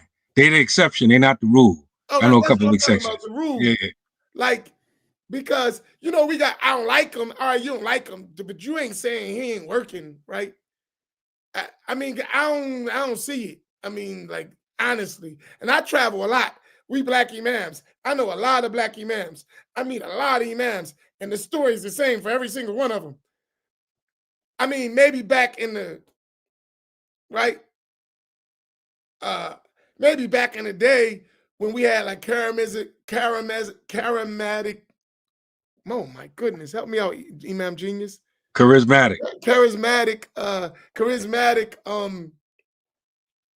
leaders, and they were basically cults. We left the cult business. We're not following nobody, right? So, like, we totally out the cult business, right? So, them days, that gig is up. I think the last thing we got left close to that, and I don't saying that's it, maybe Farrakhan. I mean, we don't got nobody got followers like that no more in the Black community. So I don't know. I don't even know where that exists, right? Honestly. Like Farrakhan got followers, right? That hear and obey. Yes, sir, brother. Yes, sir, brother. We don't got that. Not most of us. I think all the Black imams, they're struggling to keep everything afloat and fighting, putting out fires and dealing with our stuff. And so let's be real, man. Can we have some flowers for the Black imams, please? Right? like Hey, don't come on. Don't get it Give us a twisted. break here. Don't get it twisted. We'll take some followers like that. You know what I mean? But we don't have them. Send your donations into the Camden headquarters. Right. But I'm saying, like, your ex. Sometimes I just be wondering, are we having the right conversation? Like, who we talking to here? Because I know us as imams, we don't got it like that. Right into headquarters. I'll send you 3453 stamp.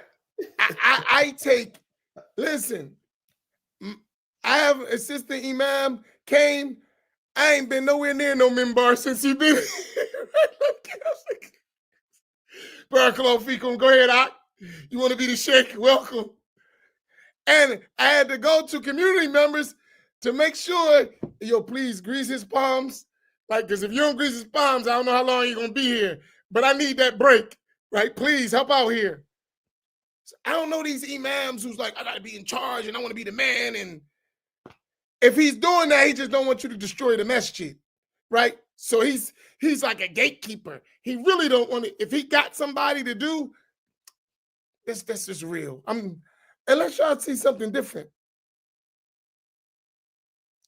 Now, those people who say I'm imam because I gave a khutbah in the masjid one time because the imam was tired as hell and he gave me a break, like, come on, man, stop.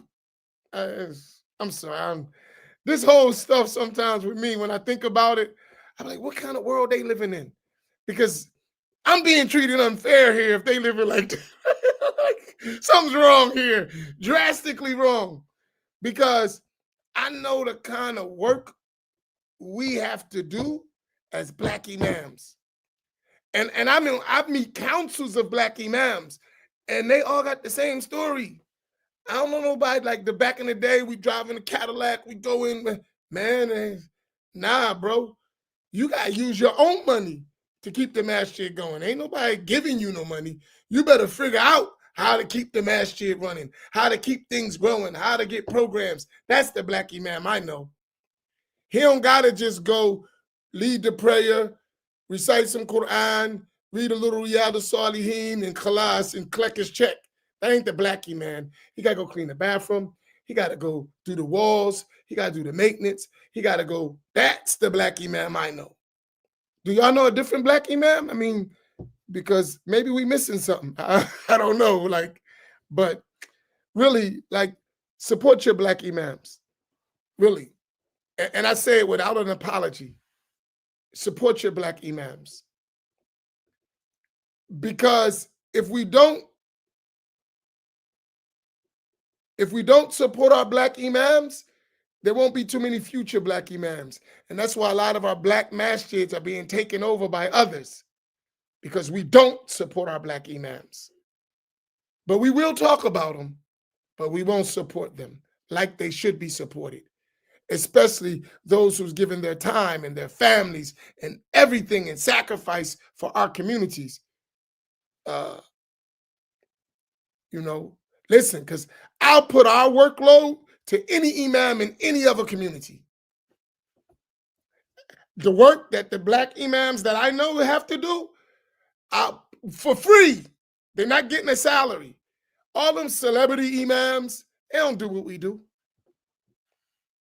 All you got to get on the mic, sound good, look pretty, and then you get a bag. That's not the black imam. No. The black imam is working. Free sabilillah. Right? That's the black imam I know. So I don't know. I'm running out of gas with this. This is not one of my subjects. Because to me, I'm like,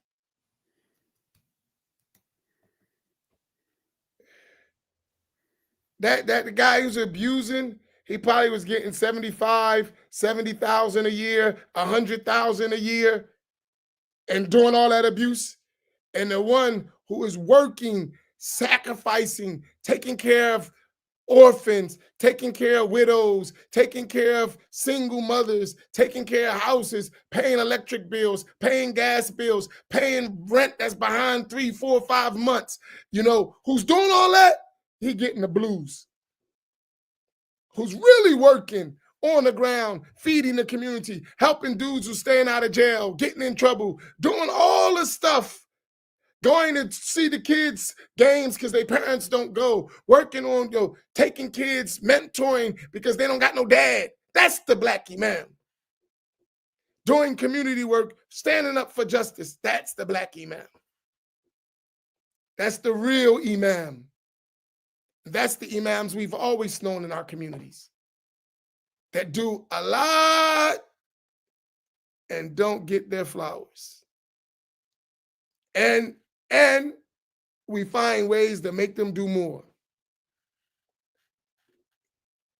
And then, when it's all said and done, we roll them off in their wheelchair to the old folks' home and say, next up, Allah will take care of it.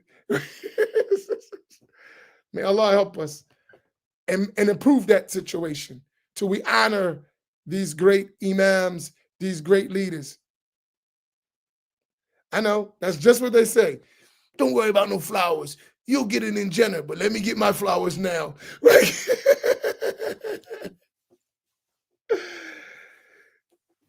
In Jannah, I ain't looking for no flowers. I'm looking for something the eyes never seen, the ears never heard. I know what flowers look like in this world. I want them.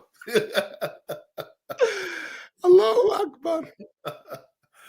So, you want to take some questions? We got any questions or? I don't know. I asked for comments. Here's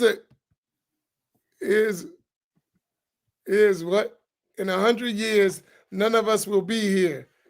What will the black masjid look like if we don't take this serious? And that's true. That's a reality. And that's a question we need to ask. In many cases, like you said, it won't be a black masjid. In other cases, it won't even be a masjid. I know places that used to be a masjid, not a masjid anymore. Muslims don't even own it. It's some business property now. The Muslims lost it. Black Muslims are losing their communities one way or another. We're going into extinction. Imam Faheem, and that ain't even 100 years. I'm talking about 20 years ago. Go, you said something, Imam Amin? Oh, you had something to say with Assistant Malik, because no,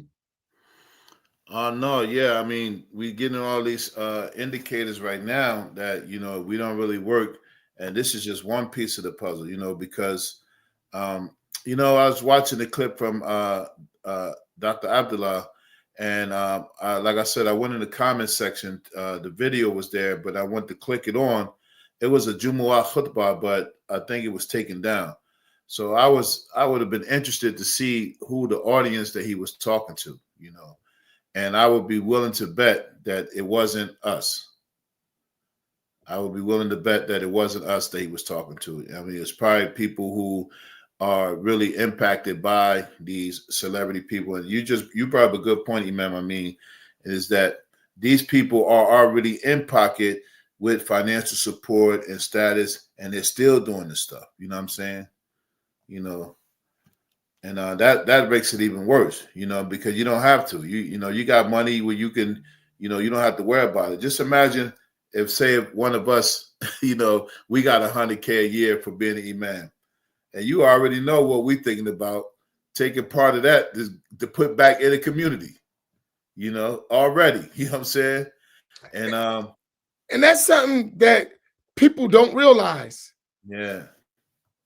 And sisters, if you want to know what a black imam does, go talk to his wife. Brothers, don't call him nobody's wife, right? Yo, sister, I was talking to Imam on the Black Imam's Roundtable. You know, I'm really trying to find out what he used to do. No, sisters, if you want to know really the Black Imam, go ask his wife, right? Because guess what? The wife is sacrificing just like him. If you really sis, I want to really know the life of the Black Imam, go talk to his wife, right? And when you see what really our communities go through, because the Black Imam, he's not out there telling you everything he got to do. Because if he got to talk about it, it's going to make him angry. So he tries not to talk about it so he don't get angry. And when he do talk about it, his cup runneth over with stress, right? And then he spit it out. And he only spit out enough just to take the steam off, you know what I mean? Because he's boiling under there, right? But if anyone been married to a Black imam, they all got the same stuff. And if you don't know, just go ask the wife. What do your husband actually go through? What do he do?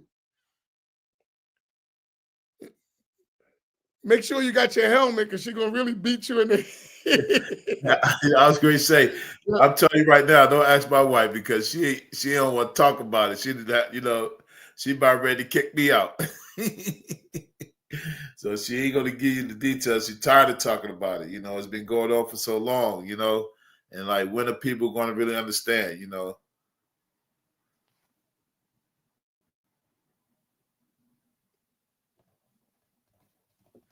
So what I'm saying is, one of the projects and that's why we have the Black Imams Roundtable, because we have our own club, if you want to say it, and we have our own issues, and our community has its own issues, and we live with them.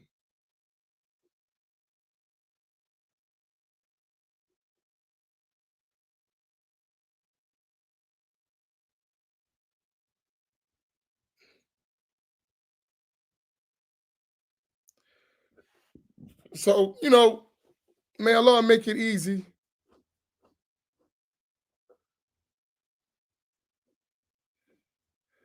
Here go Hussein again. Where you been hiding at, Hussein? Yes, I don't think anybody got any other statements, comments, questions? You want to try Hussein's statement, Imam Faheem? We got a long khutbah there. He said, not necessarily. Touch Hussein. Not necessarily. Imam Naeem, you want to jump on Hussein, his statement? No, I was going to say not necessarily his statement is true, but I was going to go. But go ahead, Imam. I'd rather hear Genius outlook. No, I'm good. Oh, y'all trying to trap me, right? That's what that is. I thought we was tight. No, I'm not trying to trap you. Y'all want me to take all the shots? That's how we getting down. He proving our point. He proving our point. We divided. No, I think it won't always be the case, but sometimes we just got to realize what is important, and Aqidah is important. What we call division, what people call division, we're talking about clarification. And we can still make those clarifications. And we said this on this platform before and still work together because we have pressing needs that, we can discuss Aqidah in the closed doors. We can discuss these issues that, seemingly divide us. But on the ground, we got to feed people. We got to heal people. We got to take care of people's problems. We got to put out fires. We got to set up institutions. And some of that work is being done. Everything ain't for, show. Everything ain't for being on the platform. And everything ain't for projection, And then people who are on the ground working, they know that, from the outside looking in, they can see that. But when people make these kind of comments, it's like, okay, what part are you playing? instead of just dumping it all on the Imam, because that's what really happens. Everybody be dumping everything on us and expect us to have the answers for every little thing. Do you know? Oh man, when we were in Albuquerque, New Mexico, right? We left clear instructions. Don't you know somebody called us for Jumu'ah and asked where were the batteries to put in the microphone headset? Like they really had to text us for that. Like, in my mind, like, are you serious? No, nobody had the sense of ability to just go across the street and get some batteries. But we already told them where they were. Like, people don't even be paying attention, man. Like, yeah, you take this one, man. You good? I don't know. Yo, man, ain't you a celebrity, man? No, sir. Why you don't got batteries that's readily available, several packs, different kinds, and equipment, bro? What are you doing? You a celebrity Imam. You on his Facebook, you on YouTube, you getting shout outs, you the boom bap, and you don't even got batteries for the brothers. Don't even got While you batteries. go chase money in New Mexico. What kind of Imam are you? I just want to know one thing. Were the batteries that were purchased alkaline or non-alkaline? That's why I have no idea. I don't even know if they was name brand. Well, I'm causing division amongst the batteries, right? Why we gotta talk about alkaline, not alkaline? Yeah, but that's the stuff we go through. Someone asked this question. I want y'all. This is a very good question. They ask that about us all the time. What is your thought on joining communities together for the purpose of making things easier and having more support from the community? This is a serious recurring question. I've been asked this tens of times. We've done that. Expound. I mean, because that question is always asked to me, especially after you get finished talking, Imam Naeem. No, seriously, they be listening to you, and they be listening to Imam Faheem talking about land and all that. Always, every time they ask that question. I think we're doing that. We've started the process with our 3 communities. I think, from my observation, the challenge is wanting other people wanting to be a part of that. We're accommodating, but I think in some people's mind, I think because everybody's in almost like survival mode. I think everybody thinks somebody's looking to take their followers or something. Like, trust me, we barely can deal with what we got. We don't want yours, right? Right. But I think in people's subconscious mind, that's the way they think. That I'm not trying to. No, it's not a takeover, man. We're trying to work together, to own, cooperate. We don't really, they're saying, I don't know what people be thinking, but a lot of times people, they compliment what we're doing, but they keep a safe distance and they don't want to put their hand in our hand. This is what I see. Like, if you agree so much, why you ain't working with us? And it's a loud silence. You know that loud silence? When you run across other leaders, people from other communities, active people, and they talk so good about what we're doing, but they ain't doing it with us. I don't know. That's my perspective. I don't know if you all agree on that. My thing is, honestly, I believe one of the reasons why we're not joining together is because we don't have the same overall objective. We find ways to stay individual, right? Instead of looking for a collective survival and then prosperity. Initially survival, then moving to prosperity. So, and I believe running away from leadership sometimes comes to bite us because our people need leadership. So nobody want to be in charge because of the responsibility that comes with being in charge. So no one takes the charge, and we're likely only to follow when there's someone leading. But leading is a very cold, lonely position. And I think a lot of us don't want that, as they say, we don't want that smoke. Because before people follow, you're going to get some abuse. And many of us have had enough abuse. So we don't want to take the responsibility of leadership. I think that's our problem. Right? And I think that's something we need to overcome. Somebody got to go out front. I know there's a lot of alligators and sharks in the water, in the ocean, but you still got to go through that water. And some of us going to get bit. Right? I want to read his other comment because he added more context. He said, to add more context, buying a few acres and establishing some kind of viable opportunities, or moving to a place where there is opportunity. Together, we would have more strength. I got to go ahead, Imam. Wait a minute, is that Wali Muhammad, my Wali Muhammad? Or that's another Wali Muhammad? Is that my Wali Muhammad or another Wali Muhammad? That's you mean your Wali Muhammad that moved to another place? Yeah, that Wali Muhammad. I'm joking. He cracking up right now. He said, y'all jokers. I knew y'all was gonna get funny. He said yes. That's it. No. Yeah, I mean, it takes us to all be on the same page. But you know, we gotta step out there. We could do it, but it gotta be yeah, man, it's rough. And he knows.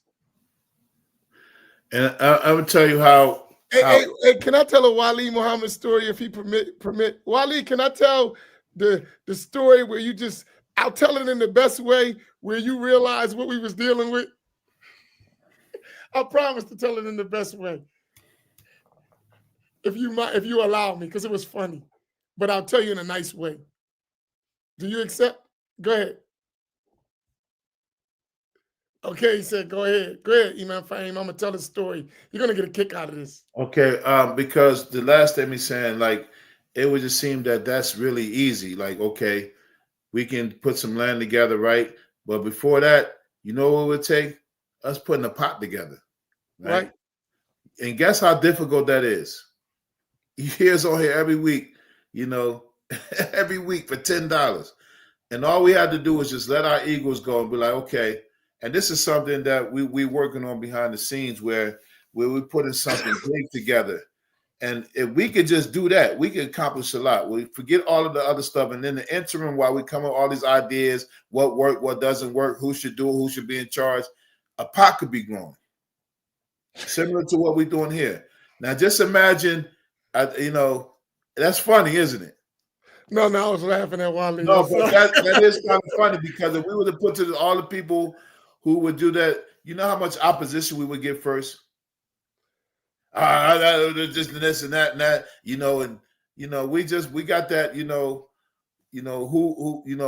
gonna bring the potato salad syndrome? We always worrying about who else gonna do it instead of us making sure that we do our part. And it's like how we are in our communities.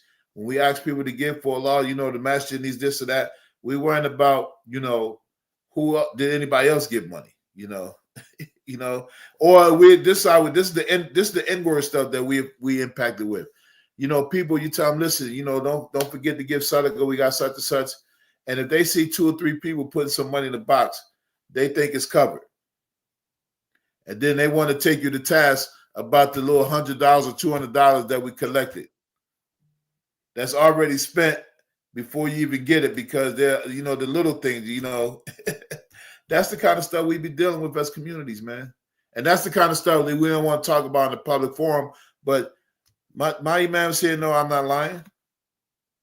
And then somebody got to figure out the way to, make that up, And so little things like that we need to do, Now the question is, are we as a collective willing to do it? Because we all know that's what it needs to be done, Allah knows best. I say this, right? Let me tell you this Wali story, right? Just Imam story. So when our Imam Khairi Shakur, rahimahullah, when he died, can we recite Al-Fatiha for the soul of Imam Khairi Shakur? Al-Fatiha.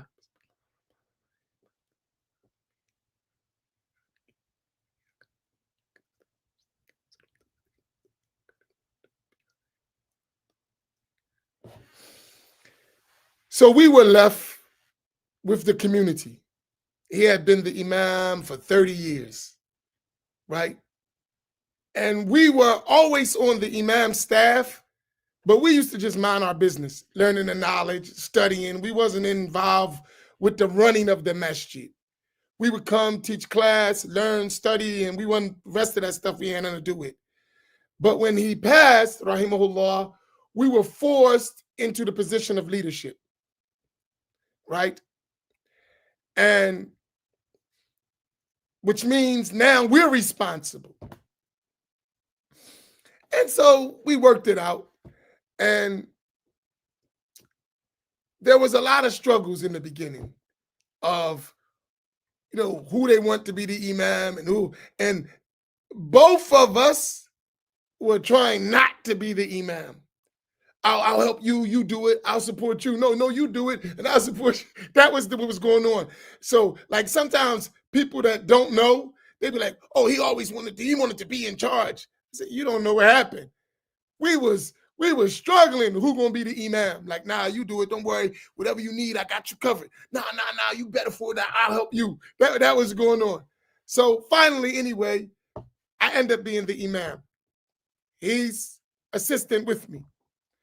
And you're getting attacked, right? You're getting stuff, it's a new leadership, you know how that go. And in one of those meetings, we trying to do stuff. Imam Wali gets so fed up, right? And just knowing what we're trying to do and then having all this back and forth stuff, he got up in the middle of the meeting. He was like, "You know something? You ends." That's what Allah gave y'all, and I'm out of here. That's so frustrating. He said, "I am tired of this stuff. You acting like that, and that's what Allah gave you because that's what you deserve." I can't even picture him saying that. That's how you know how frustrating imamship is. That's not even his style, but it was so frustrating what the black imam got to go through. And everybody looked at him like, "Oh." That shows you the difficulty of the job. And alhamdulillah, we passed that stage, right? But it wasn't easy, right? 15 years of hardcore struggle, right? And guess what? It ain't over, right? It mostly, and I pray that we don't pass that struggle to the next generation. That's one of the biggest objectives we have. Don't pass that struggle we inherited to the next generation. Alhamdulillah, things are a lot better, but it's still a struggle, a real struggle. And we got to fix that so that the next generation, we have 70 years of African-American leadership in our masjid. 70 years, 7-0. Our masjid as a community was established in 1954, right? It's extremely important that we don't drop the ball. Because like I said, we're not going to be here. And the ones who come after us should have it much easier in every aspect. That got to be a covenant between us. That, we know what it's like, and we make sure it don't happen to the next people coming. And to do that, it takes all of us to be committed. They say all hands on deck. That's the attitude we got to have. And that struggle, and you laugh about it later, but when you in it, it ain't funny, right? It's very stressful. May Allah facilitate. I love you, Habibi Wali. MashaAllah. May Allah grant you to be super rich and come back and relieve me of duty with a pot full of money. Amin. So in closing,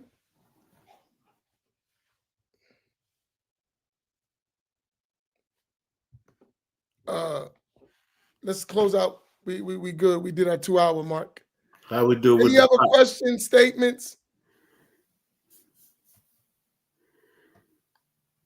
And you know, well, yeah, this brother put something. He said, well, he's saying the brother put a calculation that if you know, you put a certain amount of money down, how much you can raise, and it would only take like a year to do it. You know, I'm always of this view, and you might have seen me posting. I talk about it. We at a point that we can pay our own selves reparations. We can pay our own selves reparations instead of waiting for somebody to give us something or because they owe us something. You know, we could pay ourselves, and that's something that we know we're working on. Where we pay ourselves, put it together, and then as a collective, you know, too often we're too saturated with the individualistic mindset. You know, that okay, I got to do it my way. I can't put it in, and then we'll have disagreements. Then we pull out. No, like one goal, and it should be in you know, in pockets. First goal, put the pot together while we come up with a whole array of ideas, because all of us got ideas of what's supposed to work, and everybody know how it's supposed to be right and what shouldn't be done. And you know, in the meantime, we could put together $1 million easy. In a year time, we could put together with all the people who are like mine, we could put together $1 million, then start with one project. Then we could start with another project. Then we could start with another project. And next thing you know, we can be getting residual income from what we put together. But everybody wants instant, you know, gratification right now instead of looking, you know, 20 years down the line. You know, yeah, reparations is the debt that's owed. But guess what the people that owe us, what they saying? As long as I owe you, you'll never be broke. And they never want to pay us anyway. Because when it comes to that discussion, that's the only thing that they really, you know, they don't rally around. Yeah, we'll give you some money for college. We'll do this. We'll give you some programs. But to pay you what we owe you, you know, they ain't going to do it. And so, you know, in the street mentality, like, you can keep it. I'll get it. I'll get it back. So, we can do both. Yeah, but keep advocating for someone that already told you they don't even recognize you as human. Why would they recognize your right to what they owe you? Why? Why would the 1% wealthiest people in this country who can give you reparations many times over and still be rich, they still won't do it? Why we keep thinking they're going to do it? Because they owe us? That's the mindset we got to get out of, man.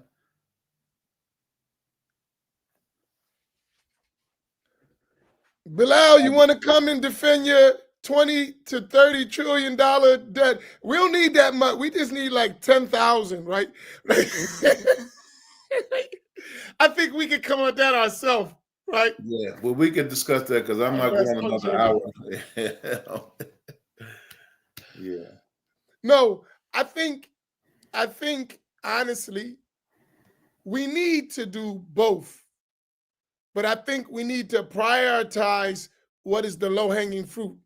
The low-hanging fruit is to do what we can do ourselves, right? Like, we can't be afraid to use our own money, right? So we have money. We do. Use your own money. You know, I'm from the Dame Dash School of Business. Use your own money. Use your own money. Put up your own money, right? And so from my side, I don't do what they call it, grants. I don't do none of that stuff. If we don't got it, we ain't getting it. That's how I feel about it. Now, some people, as the Imam, they be like, Imam, we could be doing so much. No, I'm not giving my freedom to nobody. We will do it ourselves And we will just work hard till it get done, and we'll wait till it happen. Because when it's ours, it's ours. Once we start taking somebody's conditional money, that's just not, here, I'm supporting you. I'm supporting you on the condition of you do this, this, this. No, never mind. Keep that. We'll do it, and we'll do what we want to do with our money, right? That's just my approach to the whole matter. So oftentimes we say, Imam, we should do a grant. I said, no, you can go start your own nonprofit organization and go ahead and get all the grants you want. And once you get the grant and do whatever you want to do and you make your money, please come donate and help the masjid. I'm not taking no grant. Forget about it. Right? And I've turned down huge grants. We ain't had to do nothing. Just say we accept. Nope. People get mad at me. Well, why you? Nah. In this country, we got to be careful what we take, because sometimes taking money is a way to lose your freedom. And there's an old saying, all money ain't good money. Y'all remember that saying? All money ain't good money. And grants become the nonprofit organization's welfare system. And I never liked being on welfare. Even when we had to be, because we was living in the projects, I ain't like it, right? So listen. I'm trying to figure out what Bilal's talking about. I don't think nobody here talking against reparations. Yeah, Imam Faheem was talking against reparations. No, I wasn't. No, he wasn't. I'm joking. Because he said we could do both. I mean, because we don't have reparations now. What are we going to do until we get them? Just sit and do nothing? Right? Got to do something, right? That's why he said he could do both. Am I right, Imam Faheem? Yeah, but the thing is, they're not giving us no reparations. Imam, Bilal, where you at? Come on, Bilal, come get some. The only way reparations will work if that's our only goal. Oh, we gotta give Bilal. Bilal gotta come. Bilal, are you able to come? If that was the only thing we would rally around, that's the only way it would work. I like Bilal. That's my man's. Yeah, but I'm not going another. I'm ready to roll, man. You can't give him like 5 minutes, 10 minutes. This is gonna turn into something else. Nah, Bilal's. Man, I'm telling you, Bilal's with us, man. I know he's with us. Yeah. Bilal is the black. Now I better not say that joke. That might not be funny.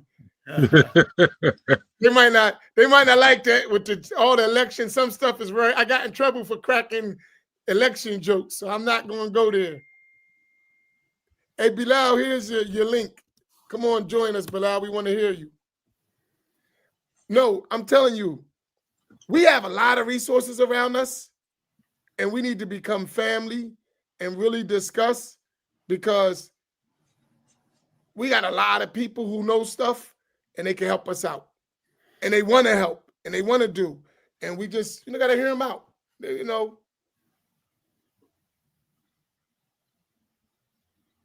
Because Bilal might have some reparations we don't know about, right? We can start in December, get us some reparations from somebody else. So I was like, Imam is always starting some trouble. I know how reparations going to come, but it ain't going to come the way people think it's going to come. And it ain't going to come in the way that I'm at liberty to speak about on this platform.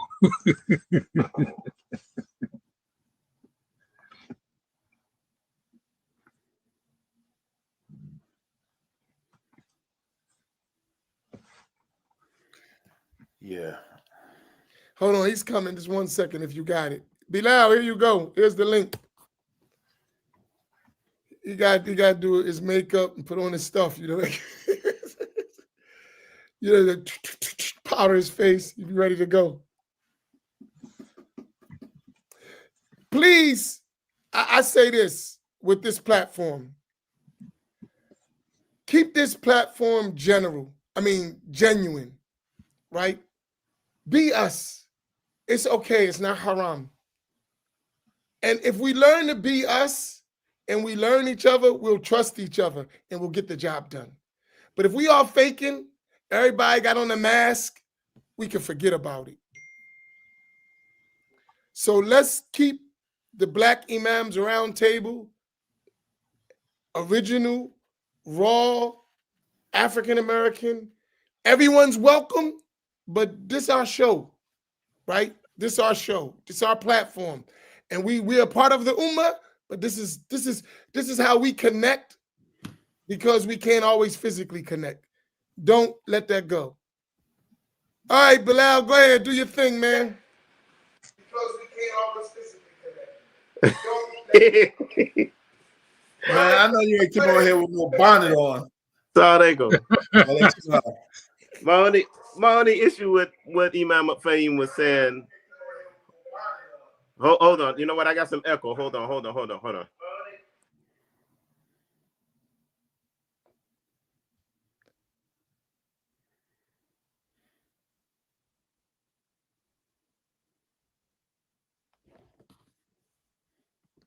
That's a quick question. Imam, do y'all believe that America can become a righteous nation that upholds justice if Allah wills for it? Of course. I believe that. We just got to work. Mecca became a righteous nation. Yeah, we got to work. Right, we got to stop running away from Trump and actually go give da'wah to Trump. We need some courageous people like that. Instead of being in scared mode, we need to go do da'wah. We need to work, because Allah can change. Abu Sufyan was an enemy to the Prophet ﷺ, and he embraced Islam. Right? It was all the way at the end of the mission, but he embraced Islam. So Abu Sufyan was an enemy of the Prophet, and now we say radiyallahu ta'ala anhu. Right? I definitely believe that. I wonder, do we believe that? But I'm going to tell you what's not going to happen. If we don't take a role in that, the others going to drive the shit right off, drive the car right off the cliff. I'm sure of that. Because they kind of more or less, be honest with you, like it the way it is. They just want Islamic sprinklings on top. Right. And they cool with us not getting reparations too. Go ahead, Bilal, because they're going to take our reparations. Yeah. They're going to use our story to take our reparations. Fact. You ain't lying either. They're going to use our story to take our reparations. No lies detected. They're already doing that. All right, go ahead, Bilal. We listening to you. All right, so I only had an issue with how the term is being used. So I don't disagree with what. Which term? Reparations? Yeah. Reparations is a debt that's old. It traces all the way back to Field Order 15, after the Civil or during the Civil War, and we had General Sherman actually executed. It actually was done. There was about maybe 100 to 400 black male head of households who actually got it. Mostly in the North Carolina area when General Sherman was going through there. So it was an executive order. It was not a barbershop talk, make-believe thing. It actually occurred. My point is that, and it's estimated now, we have a Dr. Sandy Darity. He was an economics professor out of Duke University. He actually did the study, and he wrote a book, famous book that's out, and they estimated what is the actual cost, what is owed to us. And on the low end, it's about $20 to $30 trillion. We got to understand that slavery, what was going on with slavery, was the highest GDP, gross national product, GNP for the United States at the time. It was more than railroads. It was more than all of that stuff put together. So they would rent us out. They would lease us out. It was just all kind of stuff going on. So when we talk about reparations, it's not an individual thing. It's not a state thing. It's a federal thing. And the federal government, along with state governments, along with local governments, were involved in making this happen. They put laws in place to make it happen. So outside of doing like what some references was, what you were saying, Imam Amin, that we can't talk about on this type of platform, outside of that, the only choice we have is from a political standpoint to try to push through reparations. They've done it before. They did it with the Japanese. Of course, they did it with the Jews, with the Holocaust. When the United States didn't have nothing to do with the Holocaust, but yet the United States government has been paying Jews and their descendants, not just the ones that were in internment camp, but actually their descendants, their children, their great-grandchildren, so on and so forth, are still to this day getting checks. This is something they don't talk about. It's different Native American tribes actually also are getting reparations, been getting reparations. So the issue, yeah, go ahead. Go ahead. No, so the issue isn't, it's not a barbershop talk thing. It is a real thing. But I don't agree with, sitting back. It's funny how we are hardest on ourselves. The old saying go, we as Black folks can be hard on ourselves than anybody else. So when Lockheed Martin and Raytheon and Boeing and all these people get government contracts in the trillions of dollars, nobody calls that you begging the government or you waiting on the government. They know that's where the money is. The federal government is the only entity on the planet, or in this country, I should say, that can do what it's supposed to do. It was put in place from a legal standpoint, and it can be reversed the same way. And I'll end with this, is that, I imagine all of us, sitting around back in, say, 1860, a few years before the Civil War, and we snuck off and we went out into the woods and we all sitting around a fire, right? And then I get up and say, we're going to be free. We're going to be free. And then and I'm not going to say no names, but some other people say, no, nigga, you was born a slave, nigga, you're going to die a slave. And just leave it at that. And so if that was our mentality, we would still be slave right now today. So and imagine what was happening to us back then in 1860. In 1860, you would have never thought for in a million years that a Black man would be free, like truly free. Ain't happening. Was not going to happen, what they was doing to us. So we're in that turning point right now in terms of what reparations. Oh, yeah, it will happen. It has no choice but to happen. I'm not saying it's going to happen in my lifetime, but I think it can happen in my children or my grandchildren's lifetime. And I think it's just something that we have to advocate for. There's about 35 million of us here. And we hold different positions in government. And if we can get Black folks to stop being fired out of chicken dinner ninjas and really advocate for what's necessary, it can be a reality. And nobody's saying that it's a check that's going to come out and all come all at one time. It has to be things put in place to be able to support reparations. A lot of it would be cash payments, but some of it will not be. A lot of it has to be. But it's something that can be done where $1 trillion a year can be put towards ADOS Office of Affairs at a cabinet level position within the executive branch of the government. And they can put things in place, annuities and different things in place that Black folks could get checks handed to them, plus a lot of other stuff that's needed. So it can be done. It's been done. This is nothing new. I'll stop there. So, question. I have a few questions. Why don't you think there's a massive movement among us to push for that? There is. Massive movement? Oh, or yes. A movement? Well, okay. So put it to you like this. We have ADOS Advocacy Foundation, started about 6 or 7 years ago. They had their third or fourth conference in New Orleans this year. They had thousands of people there. They had Cornel West. What's 1,000? What's thousands? A few thousand people. Rough there. Numbers, real number. Yeah. I know, real number. I mean, how many's a few thousand? Maybe about less than 2,000 people were there. But you said we have 35 million. Yes. We 35 million, 5,000. That's not a significant number. We don't. Yeah, but I'm talking about the number of people who actually showed up at the conference. There was people that were online there. ADOS Advocacy Foundation have about a dozen chapters nationwide here in the United States. They're making moves. Cornel West was at the conference.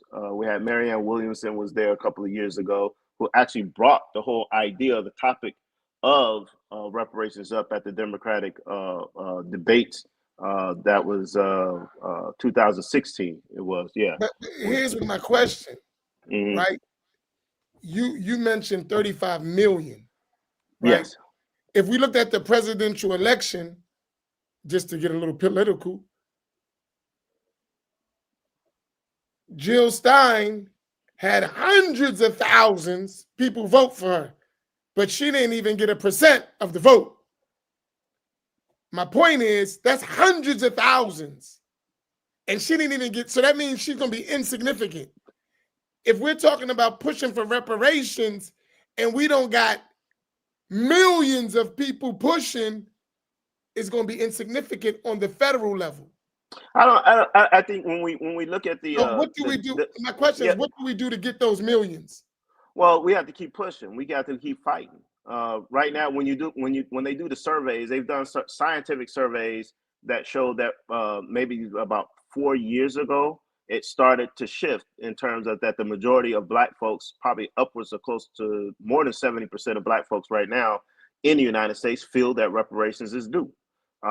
If you go back maybe about 5 or 6 years, it was less than 50% who felt the same way. So clearly, from looking at the polls, not polls, but looking at the statistics from the surveys and stuff, it is now the super majority of Black folks feel that reparations is due. And again, this is not the first time. Native Americans is getting reparations. They just released billions of dollars. Biden just released billions of dollars to them a few months ago and went over there and apologized and stuff.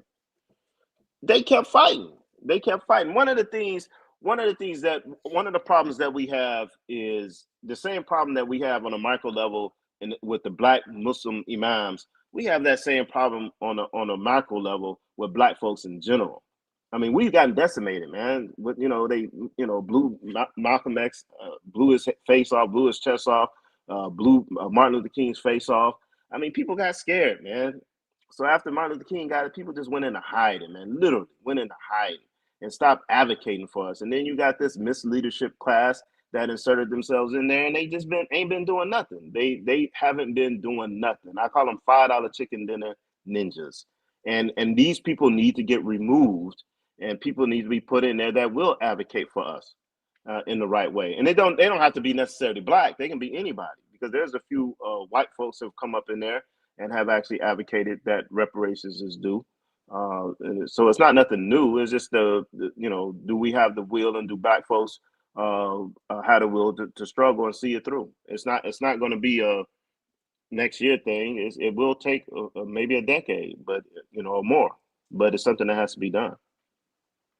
We're not going to get out of this situation because this wealth transfer that's occurring from white folks who are retiring, the baby boomers.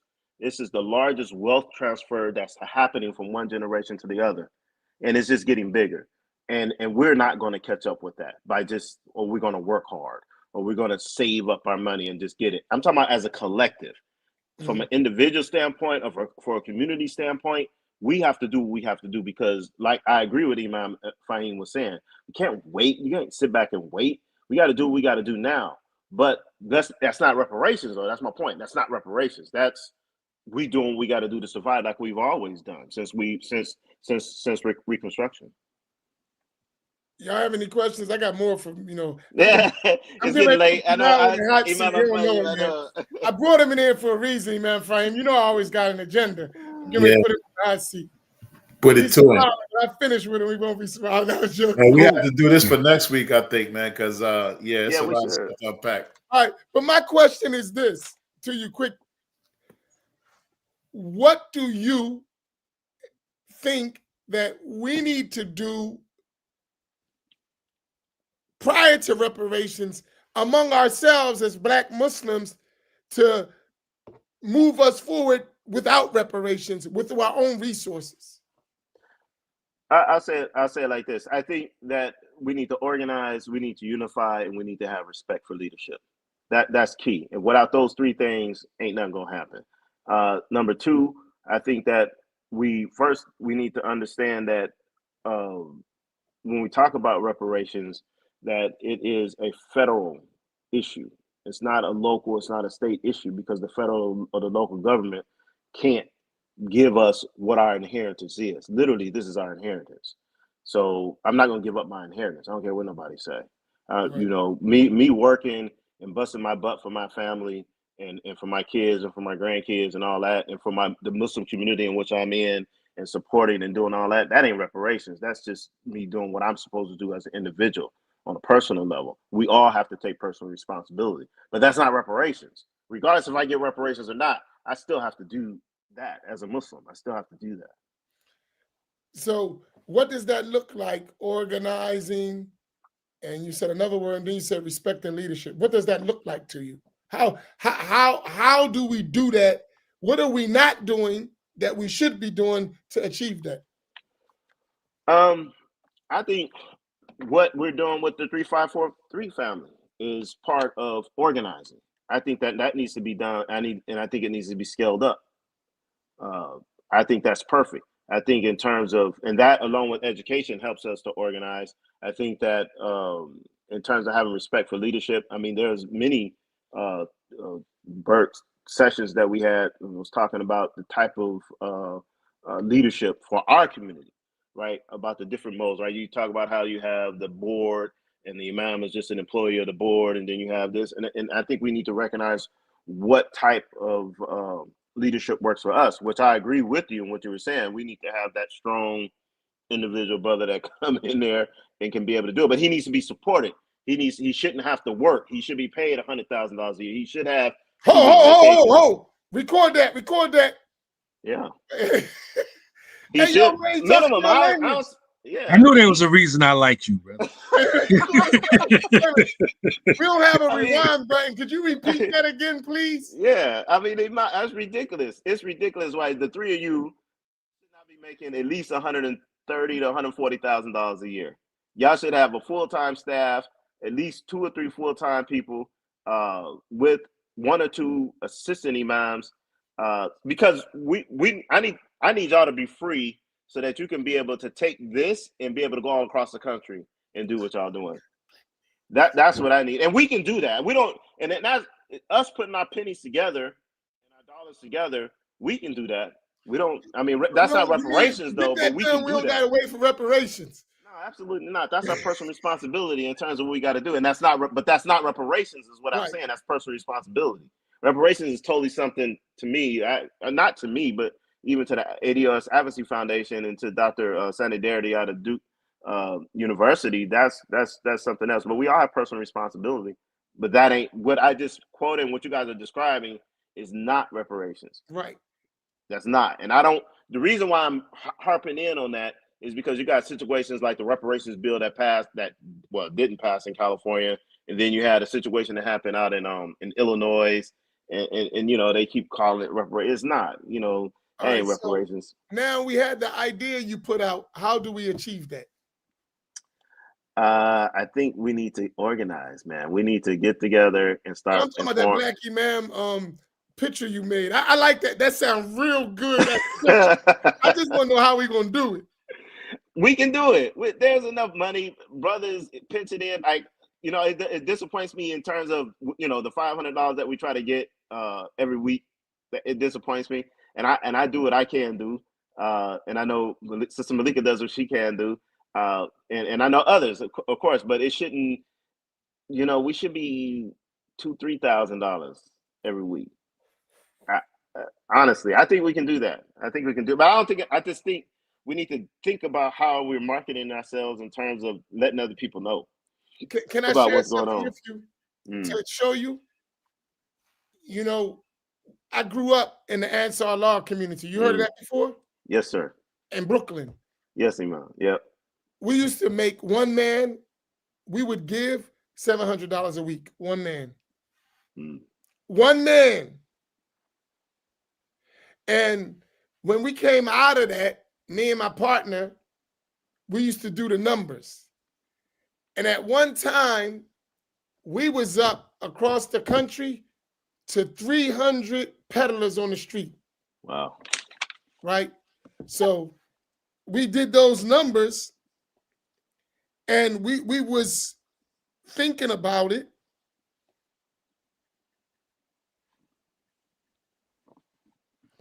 That was $200,000 a week. Yep. Just coming from brothers on the street. And that's back in the 80s, right? In the 80s. Yep. Nah, I know. And they had stores, clothing. They had one of the first state-of-the-art recording studios in New York. I used to see all of the rappers, singers, all of them coming into Brooklyn to that studio Passion Studio on Hart Street in Brooklyn. And I used to be on the guard post on that corner watching it. That's besides the peddling money, right? So I was watching as a kid, black people. We didn't have it was only blacks. Nobody else, blacks. Building that community in Brooklyn, brownstones, everything, right? And I'm talking about that kind of money. So that's what we counted. We really talking about millions of dollars probably happening every month or every 2 months or 3 months at tops. Right. Millions. Only black folk. Right? Built Masjid from the ground up, yep. Land up top. And when you looked at that thing, when he went crazy, because that's the Negro stuff we talking about. Right, right. We ain't talking about the Negro stuff. We talking about not doing the Negro stuff. What we have the ability to do. We have the ability to do it, but we don't have the commitment. For us, in those days, and you know, the way we get out of doing it, oh, y'all was in a cult. Okay, let's not be in a cult and still do the same work. Right? Because that's the excuse we use for not working. Oh, y'all was in a cult. Okay, fine.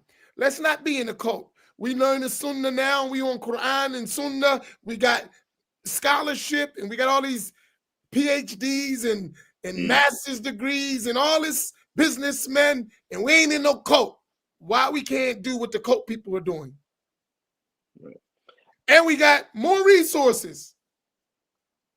My mother-in-law, she used to say to me, she said, y'all got all this knowledge, y'all got all this stuff, all these resources, and y'all ain't doing nothing.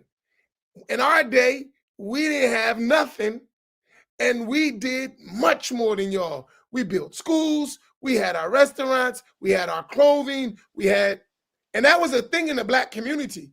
You go, and I'll give you an example. In Newark, there was a community called Beitul Quraysh. That's my mother-in-law was the lady, the first lady of that community, right?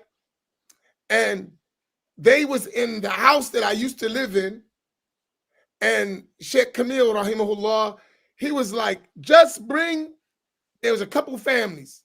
Everybody bring whatever you got, whatever you got. They started with a little bit of money. I don't even think they had $1,000 at that time. This is in the 70s, right? They took that money. They went to New York. You got to turn my cameras on, but I turned it off. Oh, me? No. No, go ahead. Go ahead, Imam. I'm sorry. So they went to New York, to the clothing district. They made some deals with their money. They said, we'll give you this. Give us some clothes. They took them brothers. They was on the street selling clothes in Newark, going door to door, selling. They saved money. They go back. They was flipping it. And all the brothers was working. They was living together. They was staying in the same house, in one house. And I used to think about this because when I be hearing the stories and seeing it, and I was living in the house, and I'm looking at the rooms, and I'm saying to myself, they had like 4 or 5 families in this house. And it wasn't the house. For us now, it's like, man, we need more space. It was 4 or 5 families in that house with kids and everything, building. So blacks was doing what we accuse the Mexicans of doing today. Right. Blacks was doing that. Right. And within 3 to 4 years, they had a full-time school.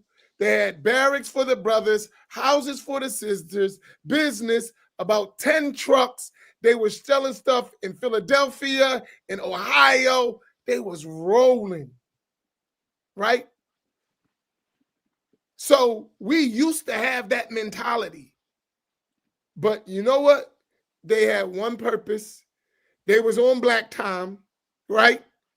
And they understood building nation, right? Building a community. I think in Islam, our religious integration has been our cremation. Honestly, I really believe that we've lost our objective merged in someone else's objectives and destiny, and we got wiped out. And I could speak on it, but this ain't the time to speak on it. You laughing, you're like, here you go. I promise you I won't. We doing it all over again. And this is a mistake. But I hope what we learn is this. We got to do a certain work as a people. We are a nation of people within the ummah of Sayyidina Muhammad sallallahu alaihi wasallam. And we have to feel that we are a nation of people. And we have to be a contributing entity into the nation of Muhammad, not sallallahu alaihi wasallam, not the servants of other nations within the nation of Sayyidina Muhammad sallallahu alaihi wasallam. If you get my point. Yeah. I think this is extremely important to have that talk.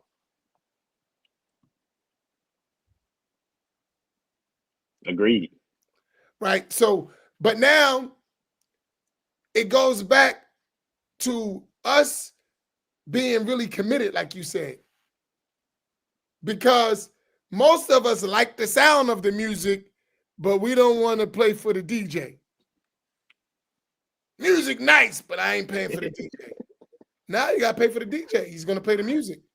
Right? We Imam, we had a lot of brothers and still that used Islam as an escape hatch to get away from who they are.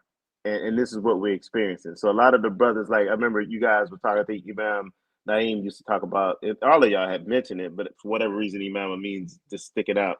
This was months ago, but he was saying that, and you guys, I think we had a session on that about how back in the day, African Americans or Black American brothers were becoming Muslim to be liberated, and now they become Muslim and they become subjugated, right?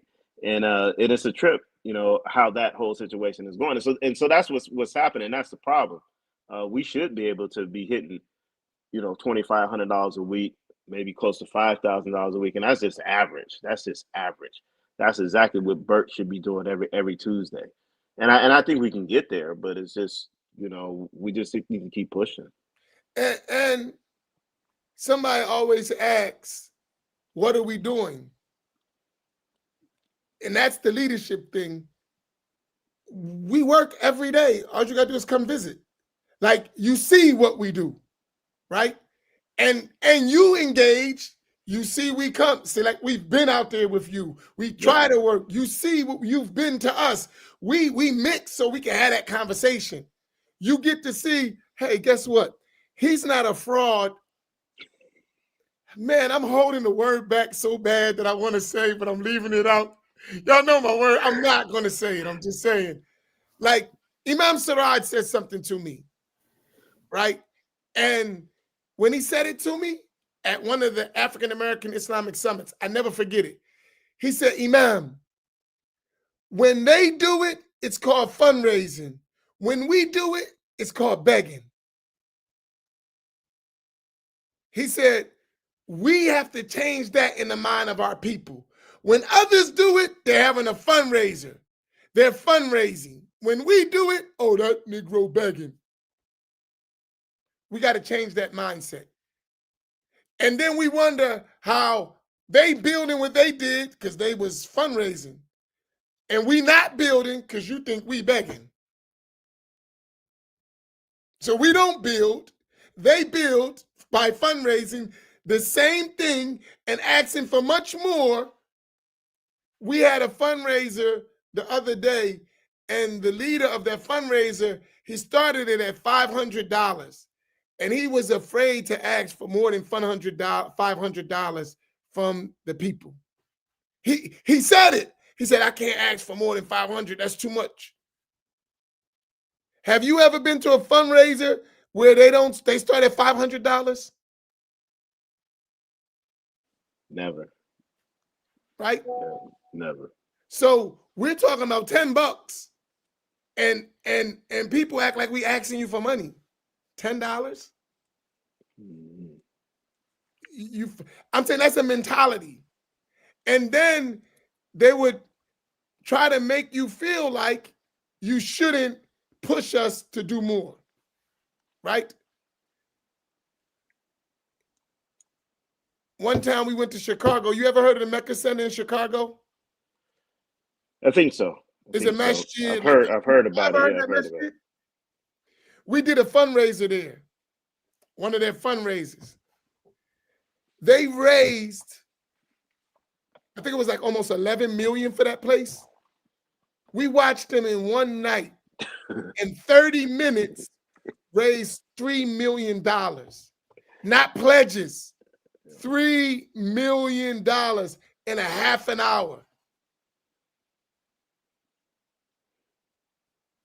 And they finished that project. I think that was like 11 million. But you know what? There was people who serious about their children, serious about their community, serious about their people, and we got to do the same thing. Right. So, all right. I appreciate it. I knew you would spark the conversation of progress and upward mobility.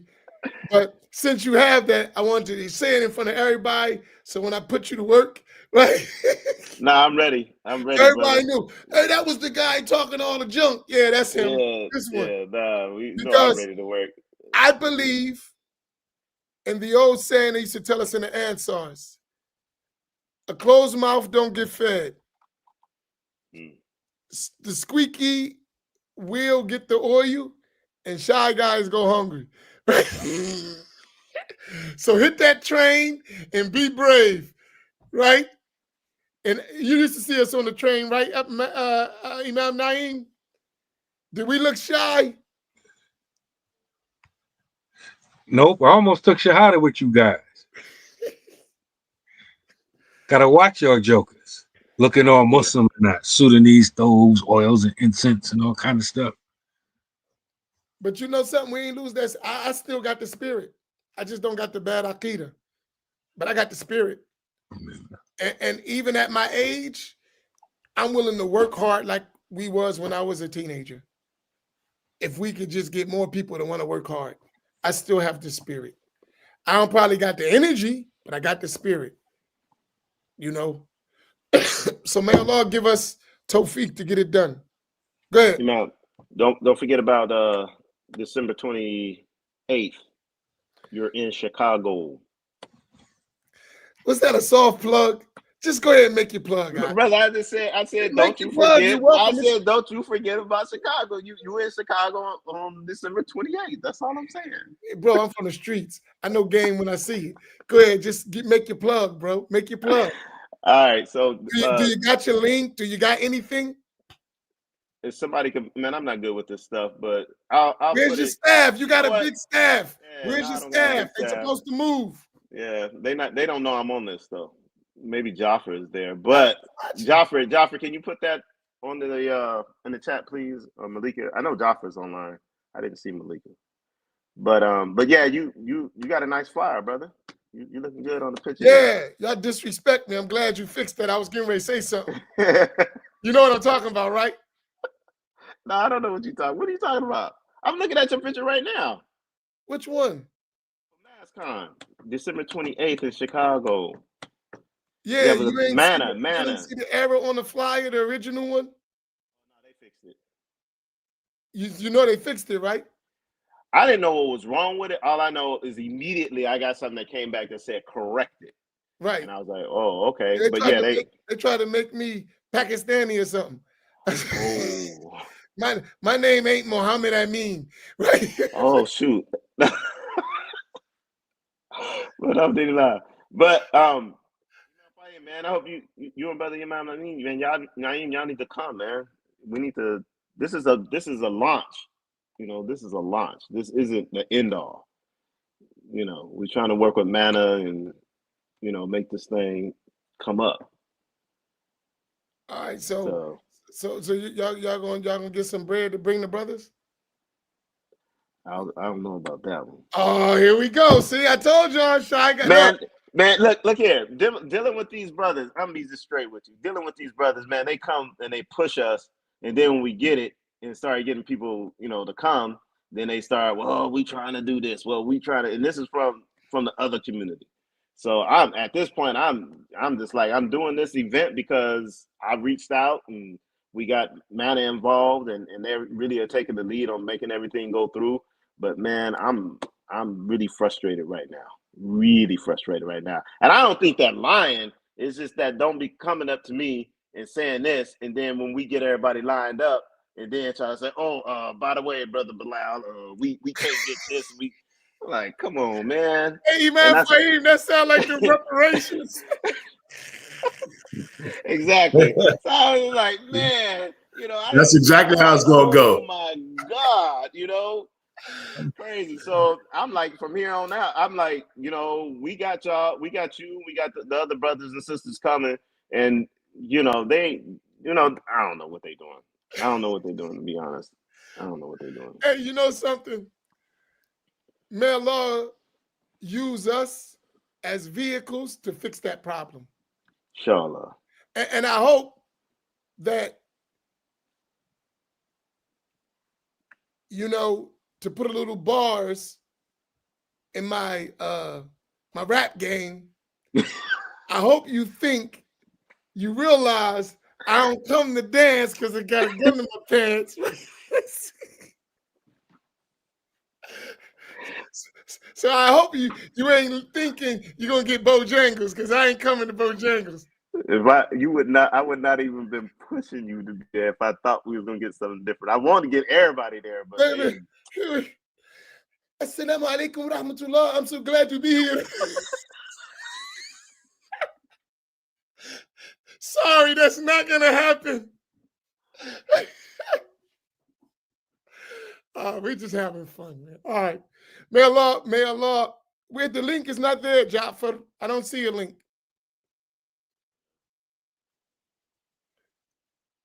But for those who is in the area, let me see. I texted to you. There's free admission. So free admission. Yeah. We got 1,000. I got 1,000 free codes. So whoa. Yeah. So you'll see the link. Actually, Imam Faheem, you and Imam, I don't have y'all WhatsApp. That's why, but I sent it. Imam, yes. So yes. But I'm sorry, it's a better flyer, but this is the flyer, December 28th in Chicago. Where is it at? At the McCormick Center, McCormick Place Convention Center. Oh, that's where they always have the big conventions. Yeah. That's where they always have it. So this is the African American. No, what is it called? African American track, or what is it called? Yeah. This is the African American track, and inshallah, you have all your favorite Aisha Prime, Shaykh Aisha Prime, Ustad Ubaidullah Evans, Sheikh Mohammed Mendez, the village auntie, sister. Who's the other one? Oh, Sister Nandi, right? Yeah. Your daughter, and Tariq, Ustadha Nuruddin Knight, and Imam Otis, all of them. So this is December 28th in Chicago, Illinois, in the Windy City. Yes. So it's going to be, mashallah. You can go. Mana has this up, don't they? Yeah, Mana has it up. And I gave you should have a link to Mana to share. So we want every masjid, black masjid. Where's the link at? I should have sent it on your WhatsApp. You don't see it? It should be like a Mana link. It'll say your free registration to attend. I thought I sent it to you. Maybe Yeah. Yes. So you click on that. Imam Naeem, you and Imam Faheem, y'all need that too, because we want to get Mana Justice /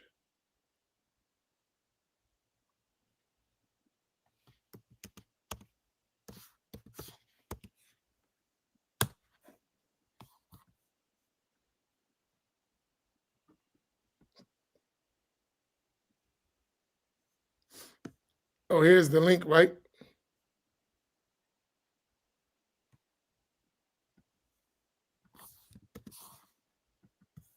Oh, Yes, I shared the flyer. Can you bring it in? okay. And here's the link for the page on Mana. Yeah. So, see, we're equal opportunities. Everybody get to make some money. I'm joking. I don't know. Can you see that? Is it? Or But I put up the I'm link. looking up. Yeah. yeah. I put up the link for Mana's thing, and it tells you on there the convention and all that. I could stop sharing this, right? Oh yeah. But they could just see it for a minute. Oh, So inshallah, those who are, you say you got 1,000 tickets. Where's the link for the tickets? You go through the Mana. You have to hit the manajustice.org/mass-ICNA, and then you should be able to click and do it there. Oh, you hit that thing? Yeah, I haven't tested it yet, but that's how it's supposed to be. It ain't working. You should be able to go there, and it should take you through to register and get the code and whatnot. But it's a code that you'll get. But yeah, that's for the whole convention. But you know, we want Black folks to be there. That's the thing. We need to get Black folks there for this, and we want to use this as a jumping off to highlight like what we did back in July, the Muslim Unity Conference, those type of things. We want to use this as a jump off for that. So can you tell us quickly so people would know about it? What is the purpose? What is it? Can you give us a quick rundown so people are familiar with it? Right. So MASCON, Muslim American Society, they've been doing this convention in Chicago for, I think, 30 years now. I think last year they broke a record, had almost 40,000 people in attendance. Right now, it's probably the largest convention in the United States, Muslim convention in the United States. They do have different tracks. They have like a Muslim woman track, a Latino track, and they have different tracks that's all going on at the same time. I think it's about 18 different tracks. But they've never had a Black or African American track, Muslim track. So this year we decided to have that and to have it speak to the issues that our community is facing. We had Imam Bagbi, who was at the Muslim Unity Conference. He did a paper where he was a survey, I should say, him with Mana and a few other Black communities, and they wanted to get the top 20 issues that we face. And what do the Muslims, any Black Muslims, Black American Muslims in the United States consider to be issues in our community? So what we did with this conference is we took the top 4 of those points, and we're now breaking them out into sessions and having different speakers speak on those things, just to kind of highlight some of the things that Mana is involved in and Mana trying to do. So basically what I wanted to do is, me and a few other brothers and sisters, is to put Mana at the level where it should be, in terms of, Mana started off really big when, brother Imam Saraj Wahaj, how they started it, and it just kind of broke down. And Dr. Bobby spoke about that a little bit during the Muslim Unity Conference that you all hosted back in July. So we're just trying to get Mana back to a good position where it needs to be, so that we can use that to be able to push like what we're doing with the 3453 family and these type of things. Honestly, I think what you guys are doing, I think, is the key. That's like the base. If we can't come together on this and understand what we're trying to do, what you guys are trying to do with Bert, we're done, man. We're done. The education component of this is key. I mean, the things I'm in your class. I mean, like I said, I put in chat earlier, I've been Muslim since 1987. And the book that we covered, I didn't know. I just didn't know. Didn't have access. And so I think it's very important, because it's bringing a lot of perspective to what we need to continue to do. So I'm with y'all. And I told you that a while ago. I told, Imam Naeem, Imam Faheem, I'm down. And, Yeah, Alhamdulillah, we appreciate you, brother. I'm the lieutenant in the background. That's why we bring you on, because guess what? I was talking about you earlier in a good way, and I was saying that you are committed you have your area of expertise, and we need to respect that, and we need to bring all these areas of expertise together. No egos, just real workers that's coming together and respect everybody's skill set and do your part, right? I'm not asking you to go teach a metin and fiqh. I'm asking you to go do what you do, right? No, you know what I mean? Yeah, I understand. Exactly. I agree. Everybody do their part. We have the skills right in this gathering to do everything we need to do. If everybody stop being selfish and be willing to sacrifice. Some going to sacrifice money. Some going to sacrifice skill. Some going to sacrifice time and energy. Some going to sacrifice labor. But everybody got to be willing to sacrifice. Somebody going to sacrifice all that stuff together. And they can't say, I'm doing more than everybody else. No, you're doing your part, what's in your ability. Everybody can't do all of it. You can, so you do all of it. All of the parts you can do. And I think if we keep that collectively, stay together, visit one another, talk with one another, it'll happen. Inshallah. On that note, we need the right link. We got the wrong link for the complimentary tickets. I don't see the link.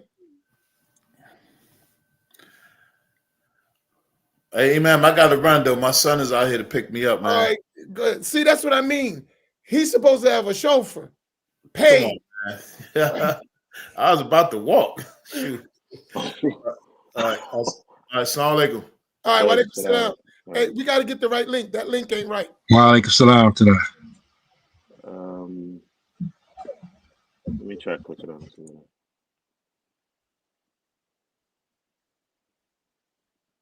Yeah, it should come up, Imam. I'm just clicking on it now just to test it. I can see it. You see it? Yeah. I mean, I just clicked on. Let me see if I can resend it to you. When you click that link, a pop-up comes up and allowing you to purchase the ticket. Do you see it, Imam? That link that just right here? Mm-hmm. So that's right. This link is correct. Yeah. Where's the pop-up? Up front? Yeah. The first big thing where we got this moon and the crescents and all that? Yeah. That ain't no link on mine's. Skip to registration form. That's a hyperlink. When you go like after the moon, and then it says skip to registration, and you click on that, and I'm sure that'll take you to the and there it is. So then they have like a step one. Yep. Man, they got to read through this website because mine don't got none of that. It got a description, and then it say convention. Oh, you know why? Because in the link that's that's the wrong thing. Yeah, y'all put a hyphen in between mass ICNA. There should be no hyphen. The mannajustice.org/mass. Oh, this is a win. Yeah. Y'all got the link that's shown on the screen right now. That's not the right link. It's been typed in incorrectly. That's why it's not coming up. What is supposed to be? Take that hyphen out? Yeah, between mass and ICNA. So it should just be mannajustice.org /mass ICNA, one word, all lowercase, and then / at the end. Yeah, you got mass -ICNA -manna. Yeah, that's why. It says .org. Yeah, so massjustice.org /mass ICNA, one word, MASICNA /, and that's it. All right, there you go. I'm sorry, I got it. Let's see. Yeah, but you on the screen right now, you still showing the old one. So if people are trying to go to it, they're not gonna be able to get to it with that link. Is this right? I think this is it. There you go. This one, right?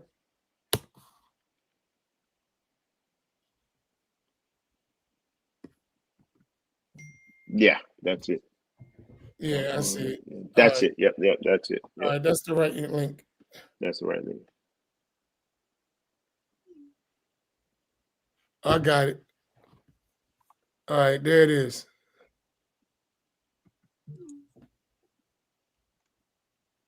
Okay, it's up there.